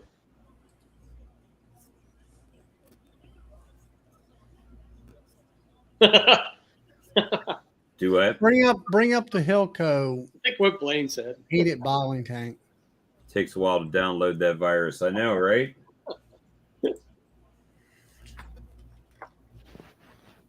Ilko.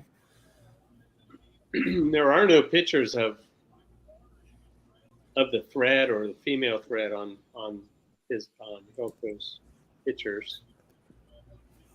Yeah, one but it of shows two different style valves Bushing on on it. it? yeah. Okay, that's why that makes sense now. So that's plastic. That's a male fitting. All right, now bring up the It's 32-gallon bottling tank, which is a totally different valve. That looks 3D printed there, Brian. What do you think? It is. yeah, but that's not the one that he's got on the tank. Like No, if it's you look not. at Now that's the one that Jerome Bee Farm put on that bottling tank of his. Yeah. Because he upgraded, He upgraded to that one. not to that one. He had that old clamshell thing on there, and when I seen that a year ago, I said that's a piece of junk. This Bob, one here. go to shop and then go to the honey. Extracting honey containers, I think it is. Yeah, scroll down. Honey extracting or It's- honey storage? No, it's Honey storage container. Yeah, it's yeah, honey That's storage. it.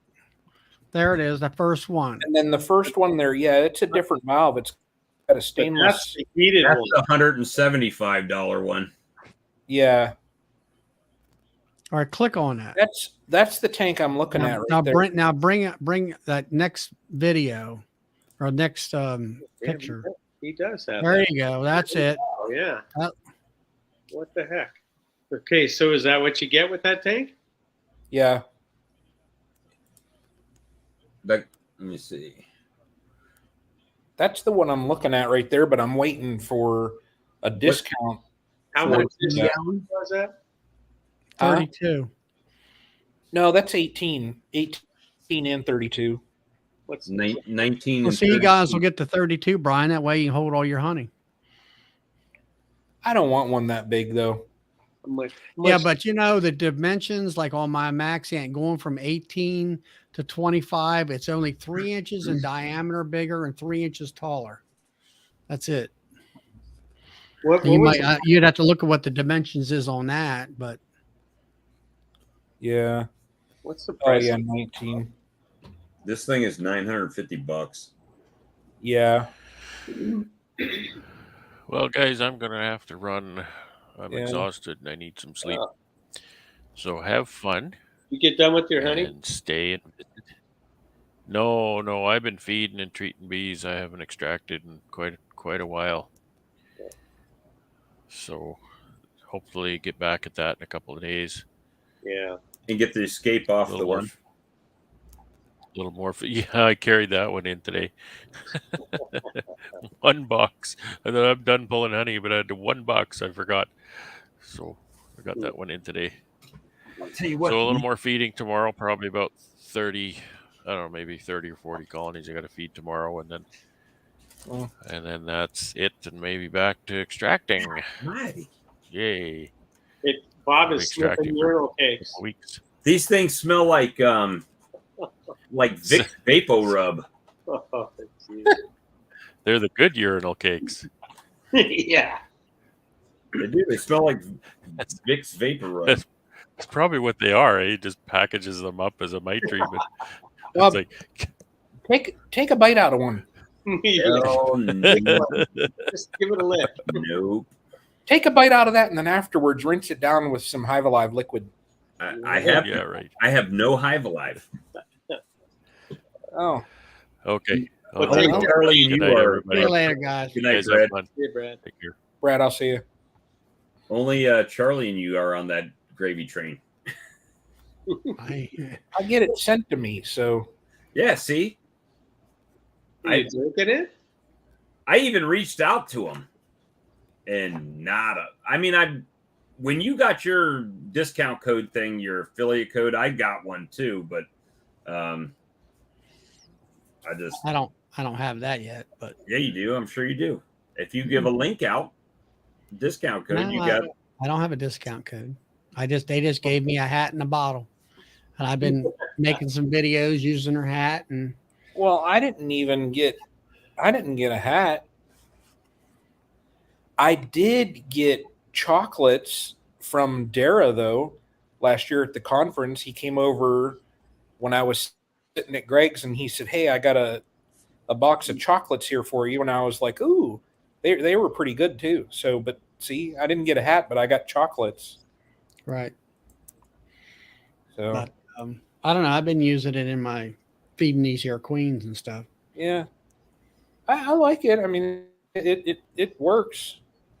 So, So what have you've been using it long? I mean, way longer than I have. What have you in the feed part? Have you seen any difference out of the bees themselves? my colonies are They lived. That's the first sign. well, they Yeah, live. you've had problems with air, but was that beekeeper error or was that feed? Well, ever since I started using it, what I lost 2 years ago. What did I lose? 3 through the winter. Last year, I would have ended up 100%, but I had one starve out like late March. I think. I couldn't get over. What year was it when you lost like almost all of them and had to start over? 3 years ago. 3 years ago, and then it was that next winter when you started with it, right? Yep. And I'll tell you, my colonies, where you got to watch out is your colonies are large coming out of the winter, and you got to keep an eye on them, because if you're not checking your weights, they're going to starve out. Right. So that's the only thing, like when you supplement, and I mean, it could be Hive Alive, it could be Apis, it could be whatever it is.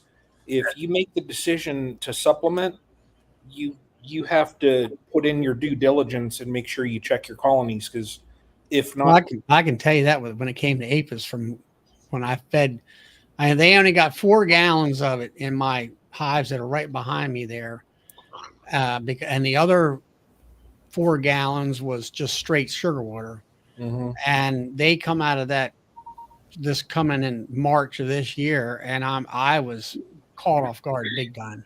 Oh yeah.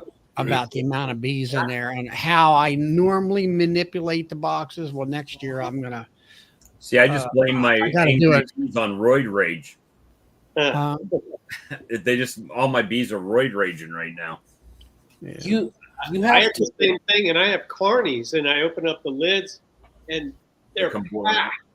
They're packed. Yeah. And that was with Apis, and I was like, "Holy cow!" See, and what I noticed too, like in the springtime in my area, like when I'm looking at in the Facebook groups, like there's a Ohio Beekeepers, and then there's a Northeast Ohio. And when I'm looking in the Northeast Ohio Beekeepers group, when people are saying, hey, we're starting to brood up, we have 2 or 3 frames of brood, I'll have like 6. Yeah.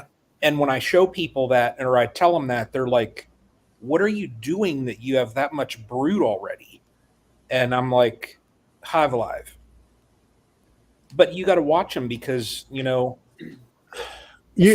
Fred Dunn, he told me one time when I was talking to him, he said, the only thing, he said, use caution with those large colonies like that, because they're the first to starve out. And the only one I lost this last winter was a starve out. Well, see, and that's the thing here, that where I'm at is a little bit different, and where Lee's at is a little bit different, because our bees can fly all year. Yeah. And so we might have a week or 2 period that they can. That's the end of January, beginning of February. But where that happens is like going into winter. Like I had a comment I answered a little while ago about feeding Apis, and why are you feeding Apis going into the winter? Because I want as many bees in there, because I don't get a true winter bee that's just going to last all winter. Right? So it's dying all winter, so the sizes are dwindling down. So I want her to be pumping out as many brood as she can for as long as she can. Brian, have you tried Apis yet? I mean, just to No, I have it. I mean, I understand literally the situation, but I have Apis. I have a bag of strong microbials, that super DFM. I even from strong microbials, they made those new patties that have Apis in it. I yeah. have like 10 of those patties. I haven't put any of that stuff on. I've been my time's been so damn limited in the last like 2 to 3 weeks that to do anything extra, I haven't had time for it. Yeah. So what's the strong microbial thing? What's it? What are they claiming? They took their I forget which one because they have different ones, but it's their super DFM. They made a fondant, and it has Apis biologic in it, and those that have put it on, they said like it's like Crack. it's rocket fuel on steroids, and I'm just Do you like, see the comments down there? See what Blaine says? Don't do it unless you want to oh, be Brian 100. well, and that's part of the thing too is like I just have to watch what I do. But my plan next year though, and I don't care if I end up with, I think I'm at 16 now, but there's one colony that I might combine. It's one of the ones that I was having queen issues with. So if I go into the winter with 15, that's it right there. Yep. See, I can't use fondant down here. It just melts. Yeah. But if I go into the winter with 15, and even if I come out with, say, 12, say I lose a couple, okay? The only thing that I'm going to do is, as far as in my main colonies, I'm just going to replace them with splits up to that point. And then anything past that, I want to build a new stand next year that's just like a nuke rack. And I'm just going to make some nukes and sell them. I don't want to, I might go to, say, 17 or 18 just to have a couple extras so that I have a couple extra queens and more or less. It's good to have at least 4 or 5 of them nukes that are sitting there for your, as I call them, insurance hives. Well, probably what I'll do, Charlie, is I've got 2 of those resource hives set up. So that'll be 4. Okay. So I'll start some of those. That way I'll have That's right. You got the 4 over 4 thing in it. Yeah, yep. I can have a bank of queens. I can have, and those things pump out brood like crazy. Yep. So I can use those to supplement if I run into any problems where any colony has an issue with a queen. I just yank it out and combine it over. It's an easy fix, quick, easy thing to do. So, but that's if I stay right where I'm at right now, it's comfortable. For me, it's very comfortable. It's easy to do. So, yeah, I don't want to go up that high. And like was said, that's where I'm at. I got on average 30 to 32. I think right now I got a nuke out there. I think I'm going to chuck out in the grass because it doesn't have a queen. It just went, it had a queen. It was one of those young queens that I had. Oh, he's gone. Who's gone? Brian. He lost contact. Packing your order up, Charlie. All right. Yeah, I got to make an order too, Bob. I got to get the activator. You have activator now, right? I don't have the activator. Crap. That's the only thing that he didn't send me back. So now I'm waiting on it to come. I talked to him today, though, so he's supposed to be getting it out. Just let me know when you do, and I'll order that day. You're going to make some pollen patties? Yeah. I got the 600-pound one. If you want to make 600 pounds of pollen patty. I don't have 300. How do you mix that, Todd? Do you have a mixing machine? Yeah, it's a 5-gallon bucket and a paddle, one of them long mortars. Yeah, I did. Yeah, I did that stuff, and I'm like, man, a lot of work to that. Yeah, that's what I've got to do this year. Next year, I'll do something. Yeah, Brian said the hotel Wi-Fi cut out. Yeah, Bob, you can always break that big bag open and just divide it up. Yeah, you could. Put it in some little Ziploc Sandwich bags. baggies. Get a baggie of it. Ziploc snack Eight bag. balls of Apis. Just put a big label on there, not drugs, and then mail it. A single doses. This Pay is no enough for attention. 1 gallon, an eighth of a teaspoon. Pay no attention to this, please. Nothing Put it, out here. put it in a goodie powder bag. Hey, I They'll got be one like, for you, "What the hell Bob. did I pay $25 for?" It's like in a little baggie. How much does your little vials hold? Uh, You can dose it out in vial 0.05 size. mils or something. Half a mil, I think. No, not even half a mil. 0.05 mils in the little vials. But Bigger vials. but I will say, I don't have a ton. I've got a good amount of the small packs. I've got some large packs as well, but I don't have. I know there's going to be a commercial order coming in, so if you want to get it this round, you better not wait too long. Is all I'm saying. Hey, put one of those controls aside for me, and then when I get the activator, you could throw it in that bag. All right. But so yeah, they just came back. I waited a month to get these back. So How many did you get? I got 40 little ones Oh, okay. and like 18 or I think 18 of the big packs. So now I got 17 big packs. Well, then don't hold one. I've got one, the one you got or the one you sent plus one open in the freezer. So I'm good for right now. Yeah, I've got one in my freezer right now that I'm working on. But see, like yesterday I fed them Apis. Today I didn't feed them Apis. Right? So I'm kind of like doing every other thing here. Yeah. Some little dime bags of Apis. Yep.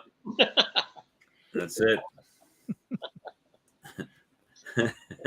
Be standing on the corner. Hey, Bob will be walking down the street. People be, hey, Bob.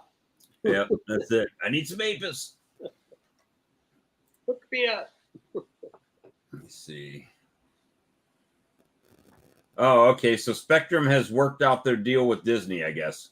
Says they're back on ESPN and all that. Oh, so no. But only till the end of the month, then I'm ordering my box. Oh, okay. So see how that. What did Tony say about his? He hadn't gotten it yet. Oh, Troy probably sent it slow mail. Well, I mean, for what he got, I mean, it looks like he got a pretty good price on it. He gets them cheaper, so yeah. Works Yeah, out. hopefully I'll talk to that other guy here for you in a couple days and see if maybe get him hooked up with you. That'll be good. That'll be good. So, did you send him a text earlier? Nah, I got busy and never sent one. I'll try to give him a call tomorrow while I'm at work. All right. So we might have a special guest coming on soon. Oh, really? Yep. Tonight? Possibly. No, not tonight. No, not tonight. Well, possibly. I'll have to see how. I don't know how big he is on talking, so I'll have to find out. But it's the Bee Commander here in Louisiana. He's putting on a conference September 23rd, 24th in Slidell, Louisiana. And what do you say? Over 500 tickets sold so far. So it's. I believe he said over 500 tickets. Bob Benny's going to be speaking there. Dirt Rooster, Corey Stevens, Earl Hoffman, Mr. Ed, Blake Shook, Bob Walker, Yappy the Bee Man, Jennifer Futuro Evans, Stanley Evans, and then Dr. Erica. Good. And that been advertised for a while. Yeah, it's been out there for a minute now. Be Alive Beekeeping Conference. Something like that. I think I've seen it. Mark, I don't know if y'all saw it on my community page. Oh, yeah. I channeled my inner Mark Miller. I had my coveralls on with no shirt on underneath it. I like that. Yeah, that was a good He one. said he saw Chippendales in my future. So what's happening, Alex? Not much. Preparing the winter feed for my hives. Yeah. I got half of it made,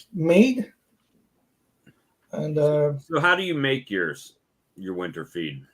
Do you I heat up take the a water and 3 everything? gallon pail. I fill it to the 3 gallon mark. Add water until it's level again, so I get 2 to 1, So and you do mix. it kind of like I do it.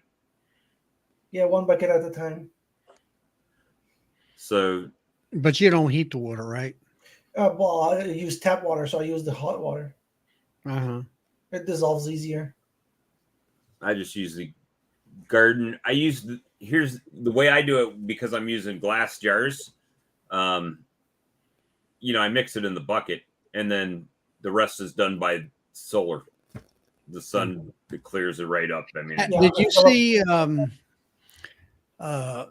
his name is Jared, I think it is. yeah, I saw that video where he put the Took the 55-gallon drum. Yeah. I'm thinking of Robert. I mean, Robert, right here. This is the answer. Yeah, he said he spent like $200 total. Yeah, he had $60-$80 for the pump and some fittings and he his hot water heater is also outside under his house, right? So he can get to it. Oh, he could be doing that. He could be, you can go down your basement and do that. No problem. At least my basement, I don't have a finished I basement. couldn't do that because my hot water heater is in my hallway in a closet, right? So, yeah. See, this house was totally retro. They probably didn't even have hot water when this house was built. I don't know. But yeah, I mean, that's definitely a good way to do it. I like the fact that he just had the little gas pump and could pump it right out of that drum pretty easily, right, with the pump. Mm-hmm. But I just I just mix it in the bucket like that, and he said he got those put the lid on it. And then I was waiting for him to tell him where he got his tent plugs at, but he said he gets them from work. And yeah, we have cold water. Well, room temperature water. I've got cold water in my refrigerator. But my question is what's the big deal about those tent plugs? Why are they so great? Why don't you just buy one of them yellow ones with a screen on it, and you're done? So here's a question: why couldn't you just take the paint lid and drill the hole straight in the paint lid in the lid? You could. That's what Phil the Bee Man does up in Canada. He gets his buckets and he drills the holes right in the lid and turns it over. He doesn't use a plug or anything. He uses a plug in the wintertime when he has to plug that hole, but for feeding, he drills them right in the lid of the bucket. So I don't know. Then is this, how do you pronounce his name, Bob? Is it Gerald or Jared? Jared, is that what it is? Well, I mean, that's in the video you sent me. Let me see if I can do this without. Did I send it to you? You did send it to me. Jared Beekeeping, Jared Beekeeping. Okay. He split. He went from 6 nukes to 75 colonies or something like that. Well, I think he's right around 60 right now because he lost a few. But now his main thing is he wants to go and sell nukes. But he's taking a 10 framer and splitting it down the middle with a divider board. But I mean, look what he did. I mean, he did a fine job. Yeah, he was at Hive Life this past year, this year, and all. But I commented. I invited him for Friday night bee chat. Come on over and all that. But you can tell he's brand new because all of his boxes are brand new, white paint on everything. I mean, they look. And yeah. I mean, and he said he bought his buckets from Uline. Yeah. And he cut his own lids and he bought the tent plugs. So he said he got them for like $4 and something a piece with the tent plug and the bucket from Uline. And he said everybody else wants $10 for a bucket and a lid. He said, I've got them all for $4.50 a piece. But no, he said he got his tint plugs for free because this place he works has them on these, I guess they do a lot of painting. So he just pulls them out of the buckets when they use them. So he gets the tint plugs for free. See, all the feeders I got from my 1 gallon buckets right now, I get from Better Bee, but I just buy the whole bucket. And it's got the 1 gallon lid with the hole cut out and a screen already put in it. Then whenever I'm done with that, I just put the plastic plug in the hole of the top of the migratory cover. Yeah, over here it's only 3-gallon buckets. You can't really find those 1-gallon pails at all. I mean, I improvised and I bought some like honey pails that can contain a gallon and drilled holes in it. But those with the metal handle and the special like feeder hole, they're pretty much impossible to find where I live, at least. I'm just envisioning 50 more buckets sitting around my honey house and 50 more lids to keep track of. I get done with them. I just rinse them out, let them dry, and then I stack them back together and have just one full stack of them. That's what I do. I've been debating about doing the in-hive feeders with the ladders, cap and ladders, whatever it's called. I've tried them. They've made a mess, and then here the beetles want to hide behind the wall of them. Yeah, that's one of the reasons why. Here, the beetles will actually lay their larvae in the syrup. But see, it's so much easier when you have pallets. You just you spread the lids, the covers from the inside out. You have those feeders right against the wall of each other, and all you have to do is sit there and you've got all 4 of them right there, right next to each other, and you just pour. That's it. Then you slide the lids back together. About all you can do is give it a try in your area and see how it works out for you. I mean, it may not work for one of us, and it may work for somebody else. Well, I've got 25 of the 1 gallon mother load feeders, yeah. And when I put those in a colony, take the one frame out, and it just makes them real tight. Mm-hmm. But yeah, any bucket with the plastic lid, I mean, you don't even have to have the plug, really. I mean, you could just drill 1/16 inch holes in the lid. Yeah. Flip it right over. It's going to do the same thing. I don't know what the incentive of having the plug is. It used to be you could pull the plug out and that's where you could fill it at, and you wouldn't have to take the lid off. But then people are saying, but they seal fine. So it's like, Well, somebody had, what was it? They had a bucket that once you popped the darn lid on it, you couldn't get it come off. Yeah. But that's what they first came out with when they had the seal. So when you snap that lid on, you had to, rip the ripcord around the lid, and that was it. And then the only way you could clean it is you got to pop that tint plug off, and then you've got to clean it through that hole somehow. Well, now you don't need the gasket on that lid. You could just take the lid off and clean the bucket. You have full access to the inside of the bucket.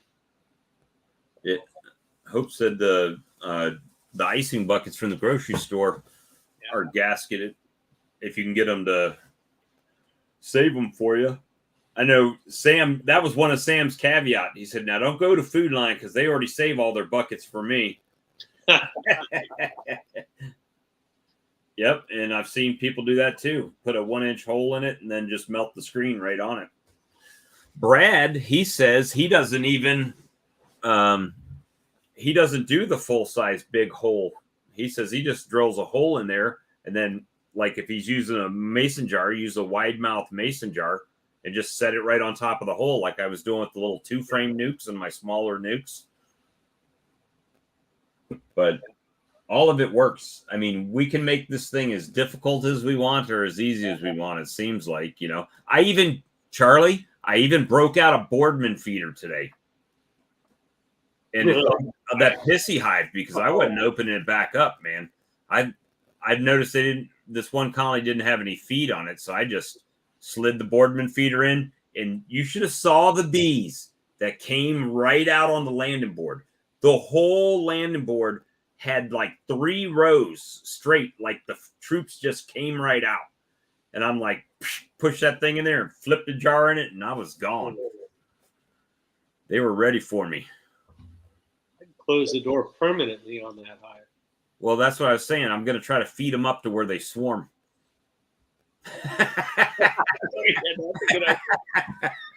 Just let them. Why can't that bastard abscond? My good colonies are absconding. Why can't the mean one abscond? That's probably the only thing keeping us alive is the hate. Yeah. Now, what amazes me is I looked at that Jarrett Beekeeping. He's got all of 4 videos, but his subscriber, he's got 1.78K of subscribers. Because you keep talking Please about tell me how he did that. I would like that many subscribers. Only 4 videos? I think it's the way he titles them. It's eye-catching. People want to do it on the cheap. All right, building a bee business that catches people's attention. I need to go back and watch that because I want to check and see what kind of hive beetle issues he's having, because it sounds like he's having the kind of year I am with the hive beetles. And I'm trying to think when I get comments like people say, hey, what video was it when you talked about this? And I'm like, I don't know, bro. I mean, they're like 2 to 3 hours long, all of them, right? And we talk about so much stuff, unless it was in the title that, hey, tonight we talked about this, then I probably don't remember. And I'll be doing the same thing as everybody else, going back through them and watching them so I can give them a title, you know.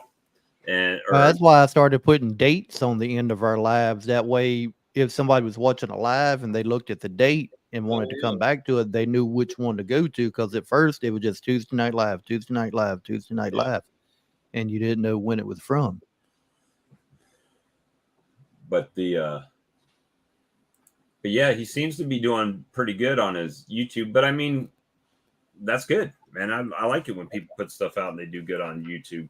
It's you know, but some people have like, it's like an imbalance, right? Like they have a ton of subscribers and not many people watch their videos, and then you got people that have videos and a ton of people watch their videos and not many subscribers. So it's kind of weird how, I don't know how YouTube's doing it.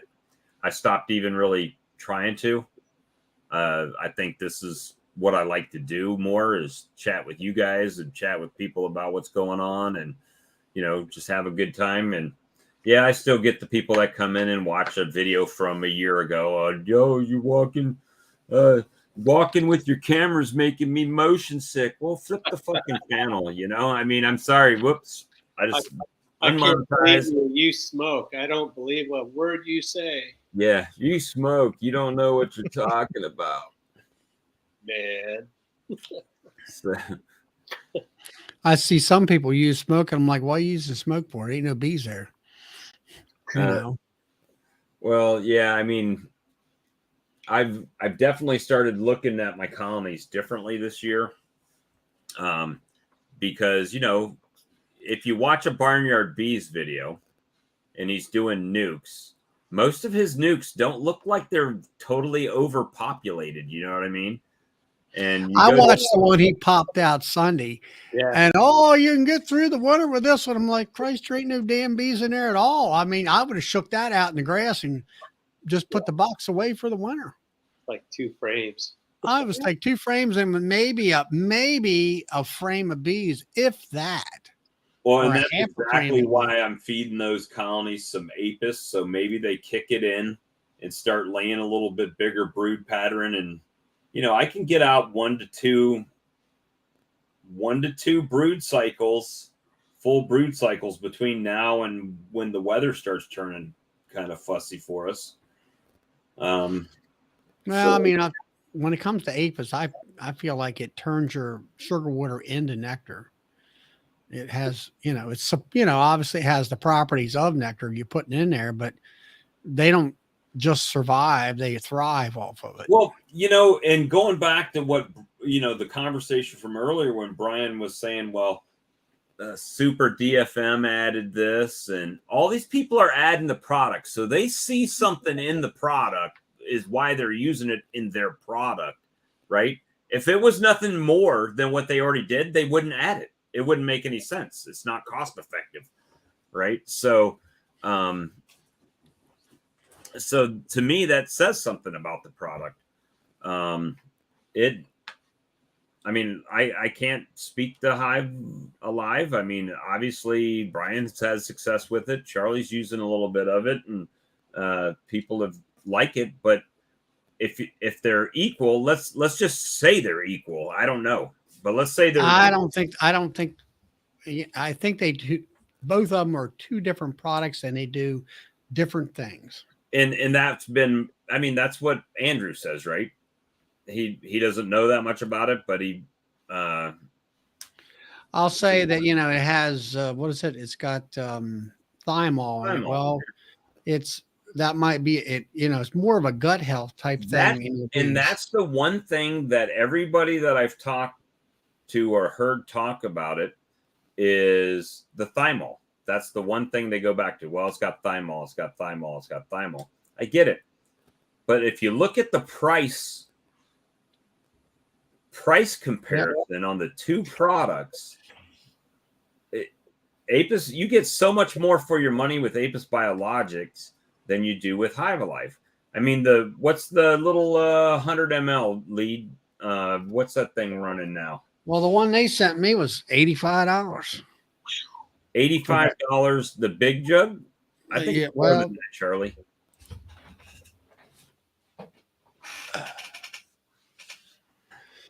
What is it?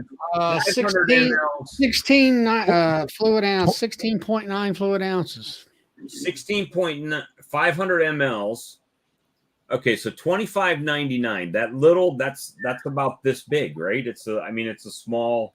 Yeah. Bottle. That does 11 gallons. For $1 cheaper, you can do 52 gallons. So to me, that's where, pinching pennies. Well, I actually saw a thing for Fred Dunn on there, and he said, this stuff, and he was complaining about the price too. So 100 milliliters is less than 3.5 ounces. It's 3.38 ounces. Okay, and then you got the one that Charlie's got there. Well, Daydance selling that for $28.95. That bottle you just showed. The one that Charlie's got's the 500 ml. Man Lake's got it for $94.95, and Daydance got it for $93.95. So 16.9 ounces.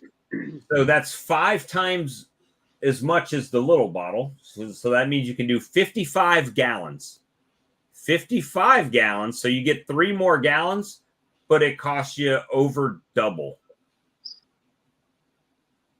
Okay, Hive Alive has it for $85.99. So that's still double as the small pack, right? So in comparison, if you bought the $59.99 pack, you can do 265 gallons. So, yeah, I mean, it's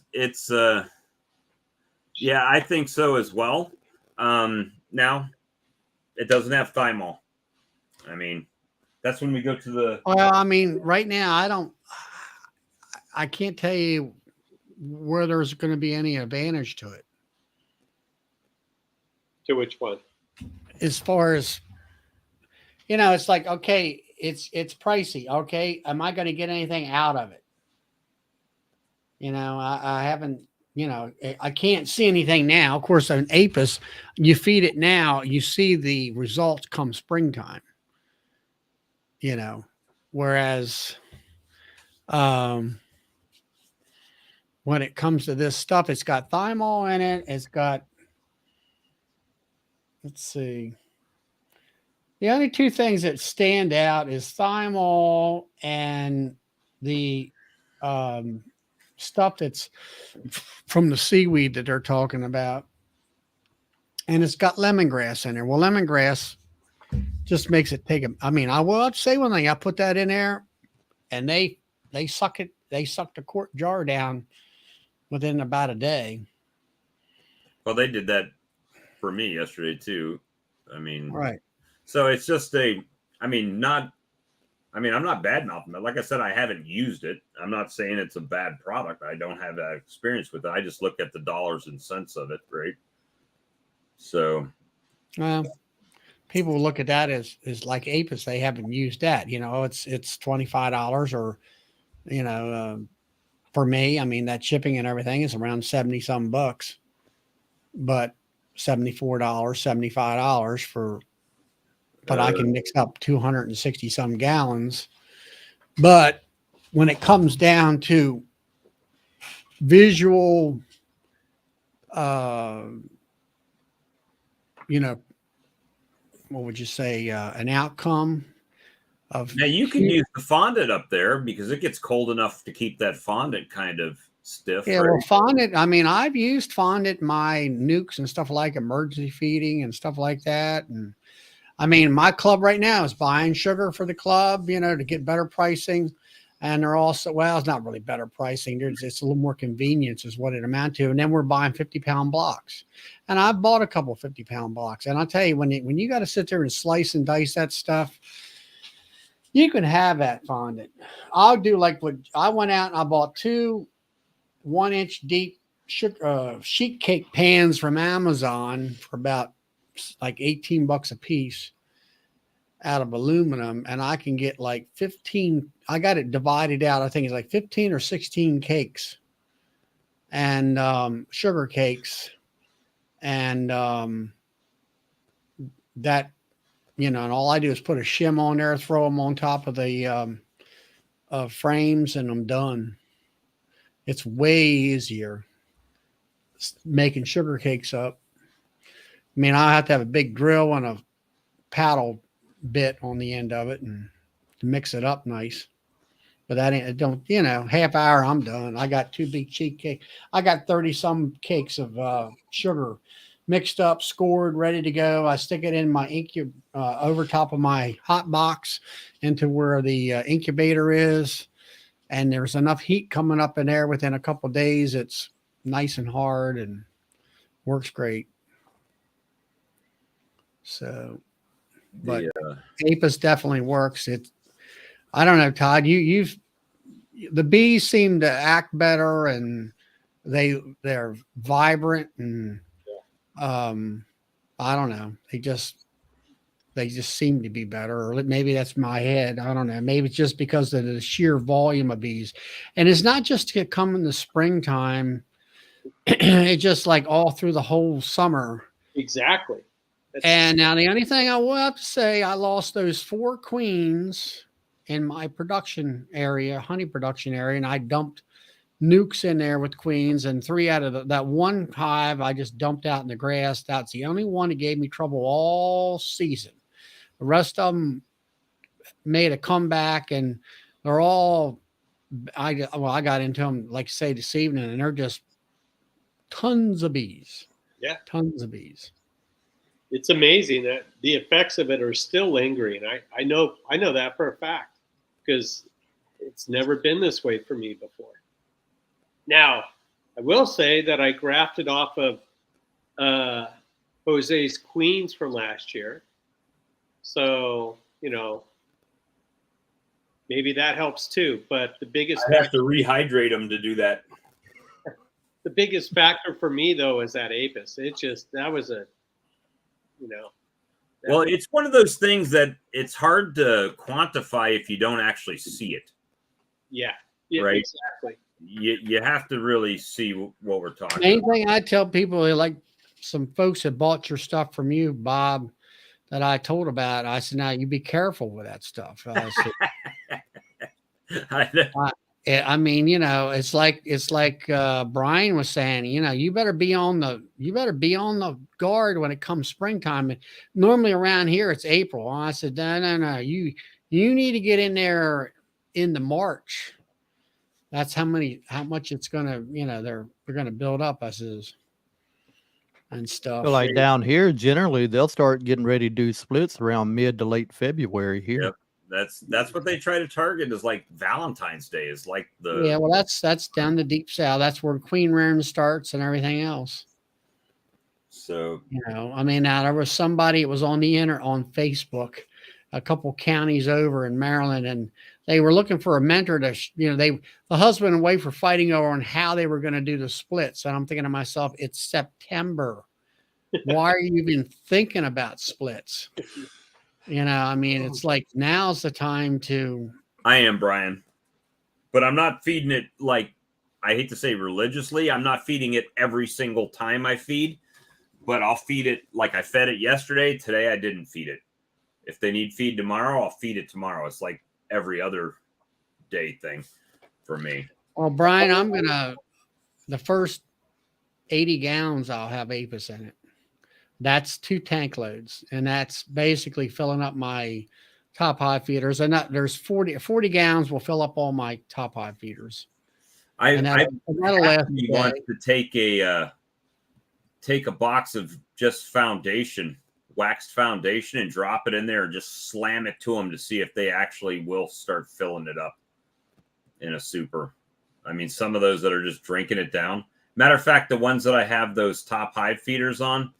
Yeah, see, I've got those licensed high feeders just like yours. Now I converted from them over to the Man Lake, which are wooden boxes. They're not as, those are a little flimsy when you they got syrup in them and you're going when they got syrup in them. That's why I went to Man Lake. I waited, and Man Lake they came out with those feeder inserts. Then they redesigned them where they have little fingers in the bottom to hold the screens in better. And that's when I started converting over to those feeders. I still use those plastic feeders in a pinch. Now, I also have the licensed 5-frame feeders that look just like that, but they're only for 5-frame. And that's what I bought. That was the only ones out there that you could buy. You couldn't buy. Say how much those actually hold.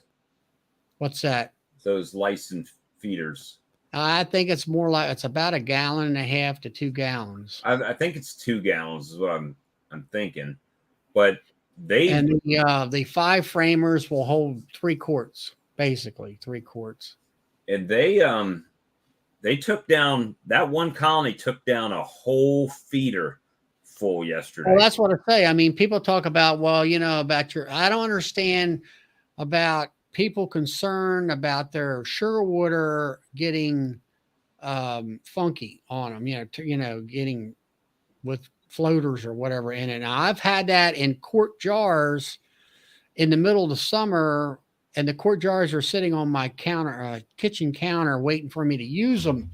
Might sit there for a week or so. And that kind of thing. But do you cover your jars? I don't. Yeah. I like a bucket over. I don't. I like to walk. Yeah. I put a super over top of them. Yeah. But what I'm saying is, if they sit in my house for a good long period of time, you'll get that scum in there. It's stuff that's growing, fungus or whatever. Yeah. When it's out in your yard and that sun's hitting it, it'll cause it to do that faster. Yeah, but I mean, when I put that quart jar on that hive, if I'm doing that kind of a feed, it might last a day or two and it's done. But what I try to do, it's like my 2 framers, I'll put a pint jar on. I made a box that looks like it's a complete covers that jar from getting hot from the sun. It's 1.75 gallons. So if they drink this next one down, they will have taken 3 gallons that one colony this week. It doesn't surprise me. So, I can, if the first time you feed those hives of mine and you put 2 gallons in there, that 2 gallon will last about 6 to 8 hours, maybe. And if it's a 3-quart license on a 5-frame, 4 hours, maybe 6.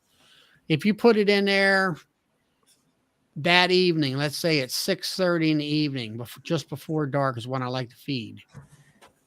I come back noontime the next morning, the next day, it's empty. Totally I empty. am going to sleep. So All right, we'll see you, Alex. have a good night, everyone. Yeah, it is 11:30. I guess it's about time for me to get out of here too. Yeah, I'm not far. I took my sleep medicine earlier. Uh-oh. You're slowing down. About an But, hour or so ago, I took that. You know, I don't have any problems fermentation and sugar water or whatever God, I do. and all that kind of stuff. I know that I've got enough feed to do five. Let's see, 5 4s or 20. That's 200 gallon. I got enough sugar water. I'm gonna be buying sugar. Probably get the sugar this week, possibly on the end of the week. I'll Charlie, bring in you- enough. Huh? Are you on well water? Yeah. Yeah, I'm on city tap water. I wonder if that's got something to do with it, you know.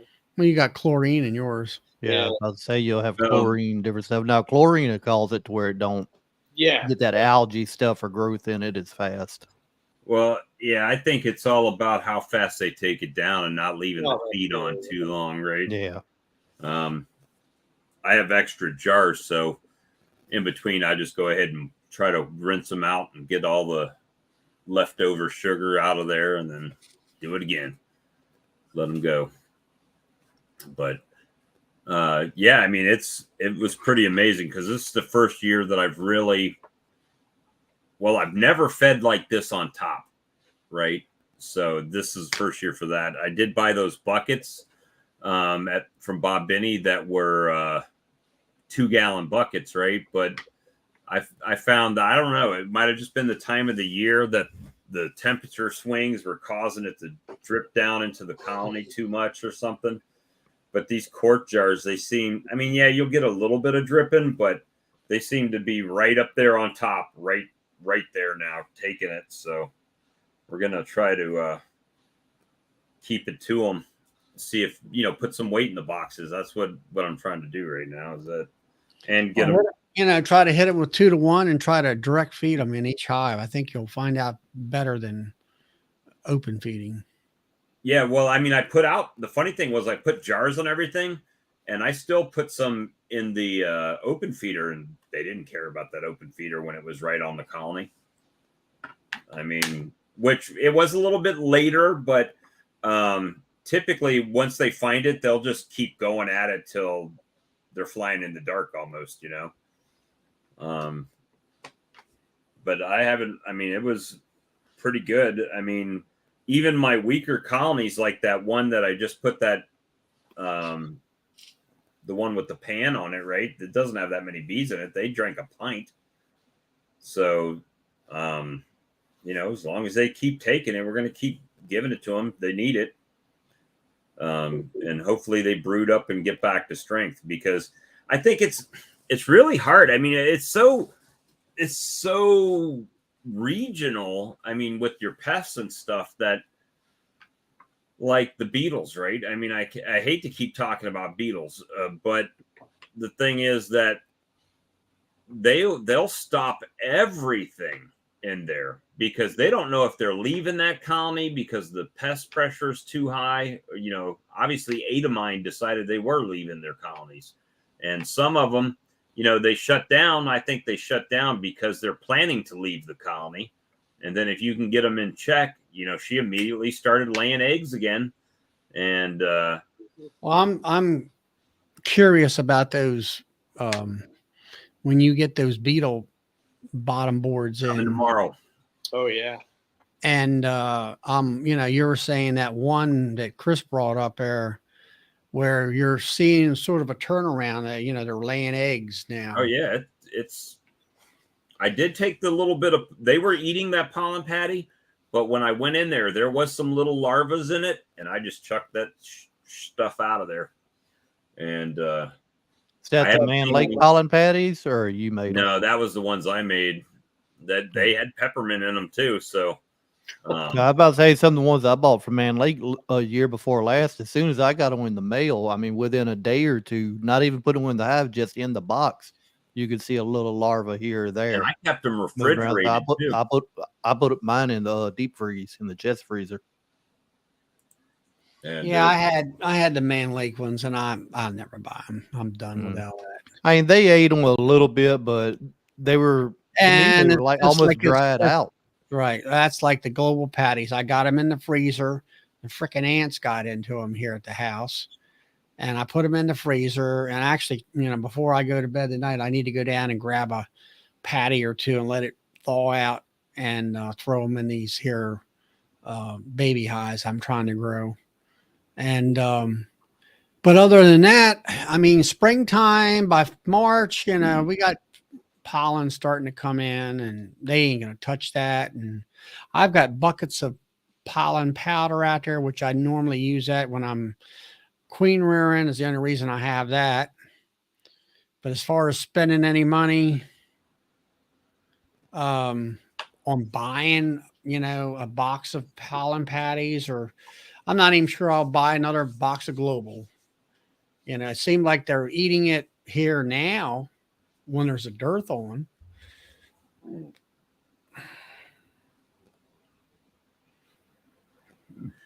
Yeah, where do you buy citric acid at? You can get that on Amazon in a powder form in a bag. Yeah, Walmart in the cannon section. Mm-hmm. Then you just got to get it drop the pH, and what's that do for you? Well, you want it to be more acidic, right? So basically, where the bacteria don't grow in it, it won't get that algae as quick. Yeah. Well, like I say, I'm out there filling every week or every day. I mean, what if you're using whatchamacallit, that big old tote that you have of Pro Sweet, you don't have to worry about it. Well, I only use that. That's my special feed for when I'm growing stuff, The thing of it is, everything is in one yard. My nukes are in the same yard. My 10 framers in the same yard. My baby hive, my 2 framers are in the same yard. It's for convenience wise. So if I need to feed the 2 framers, like Bob found out, I can put Pro Sweet on there and they won't smell it and they won't attack that hive. Yeah. I have put sugar water on there and they attacked and killed that hive in minutes. And like I say, now I use that. And it's like you say, it's expensive. But there you go. You got this stuff here. It's expensive. I haven't seen any advantage to spending that money. Like the Pro Sweet, I bought it several years ago, got a good price on it. I fed it to my hives instead of sugar water. It was price wise is about the same a little bit at the time, but it was killing my back because I couldn't pump it. So I said, okay, next year I went back to just buying sugar and making my own, spending the time and making it because I can pump it and it's easier on my shoulders and back and everything else. And, but the Pro Sweet is great for building up baby hives and stuff like that. So I take it out of the tote, put it in a 5-gallon bottling tank bucket, and then I fill quart jars with it or whatever. Yeah. And then that's, I'm spending the money, but I'm getting something out of it. I don't have hives being killed by other hives. And I have Apis, which produces great numbers of bees come springtime. And they seem like the bees are much happier. And then, you're spending, you're buying treatments to keep your hives alive and all this other stuff. So, it's worth the money to spend if it promotes good beekeeping. Hey, Frank, next time you talk to old Bruce over there, ask him what his colony loss is annually. Now I'm thinking about it.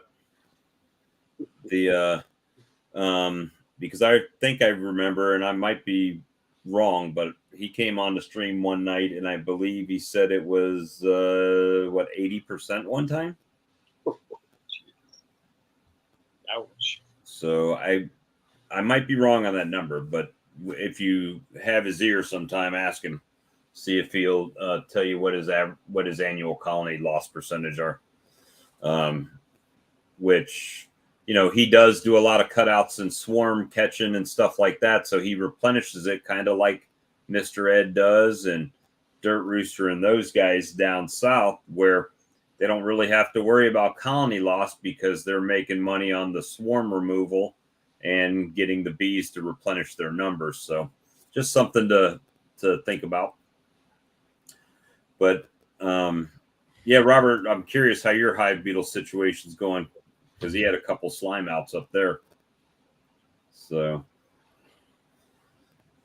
man, that stuff really smells like Vicks Vapor Rub. It's like smelling up the whole room. I need to put these things on the colonies tomorrow to get them out of here. I don't think we're going to do anything.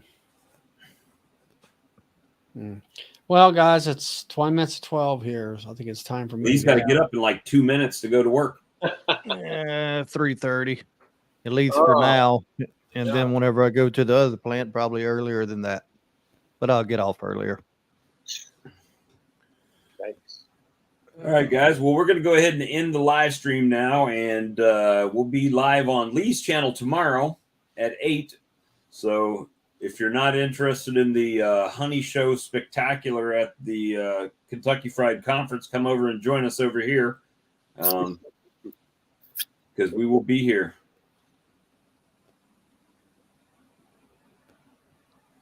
Yeah, I agree with that as well, Frank.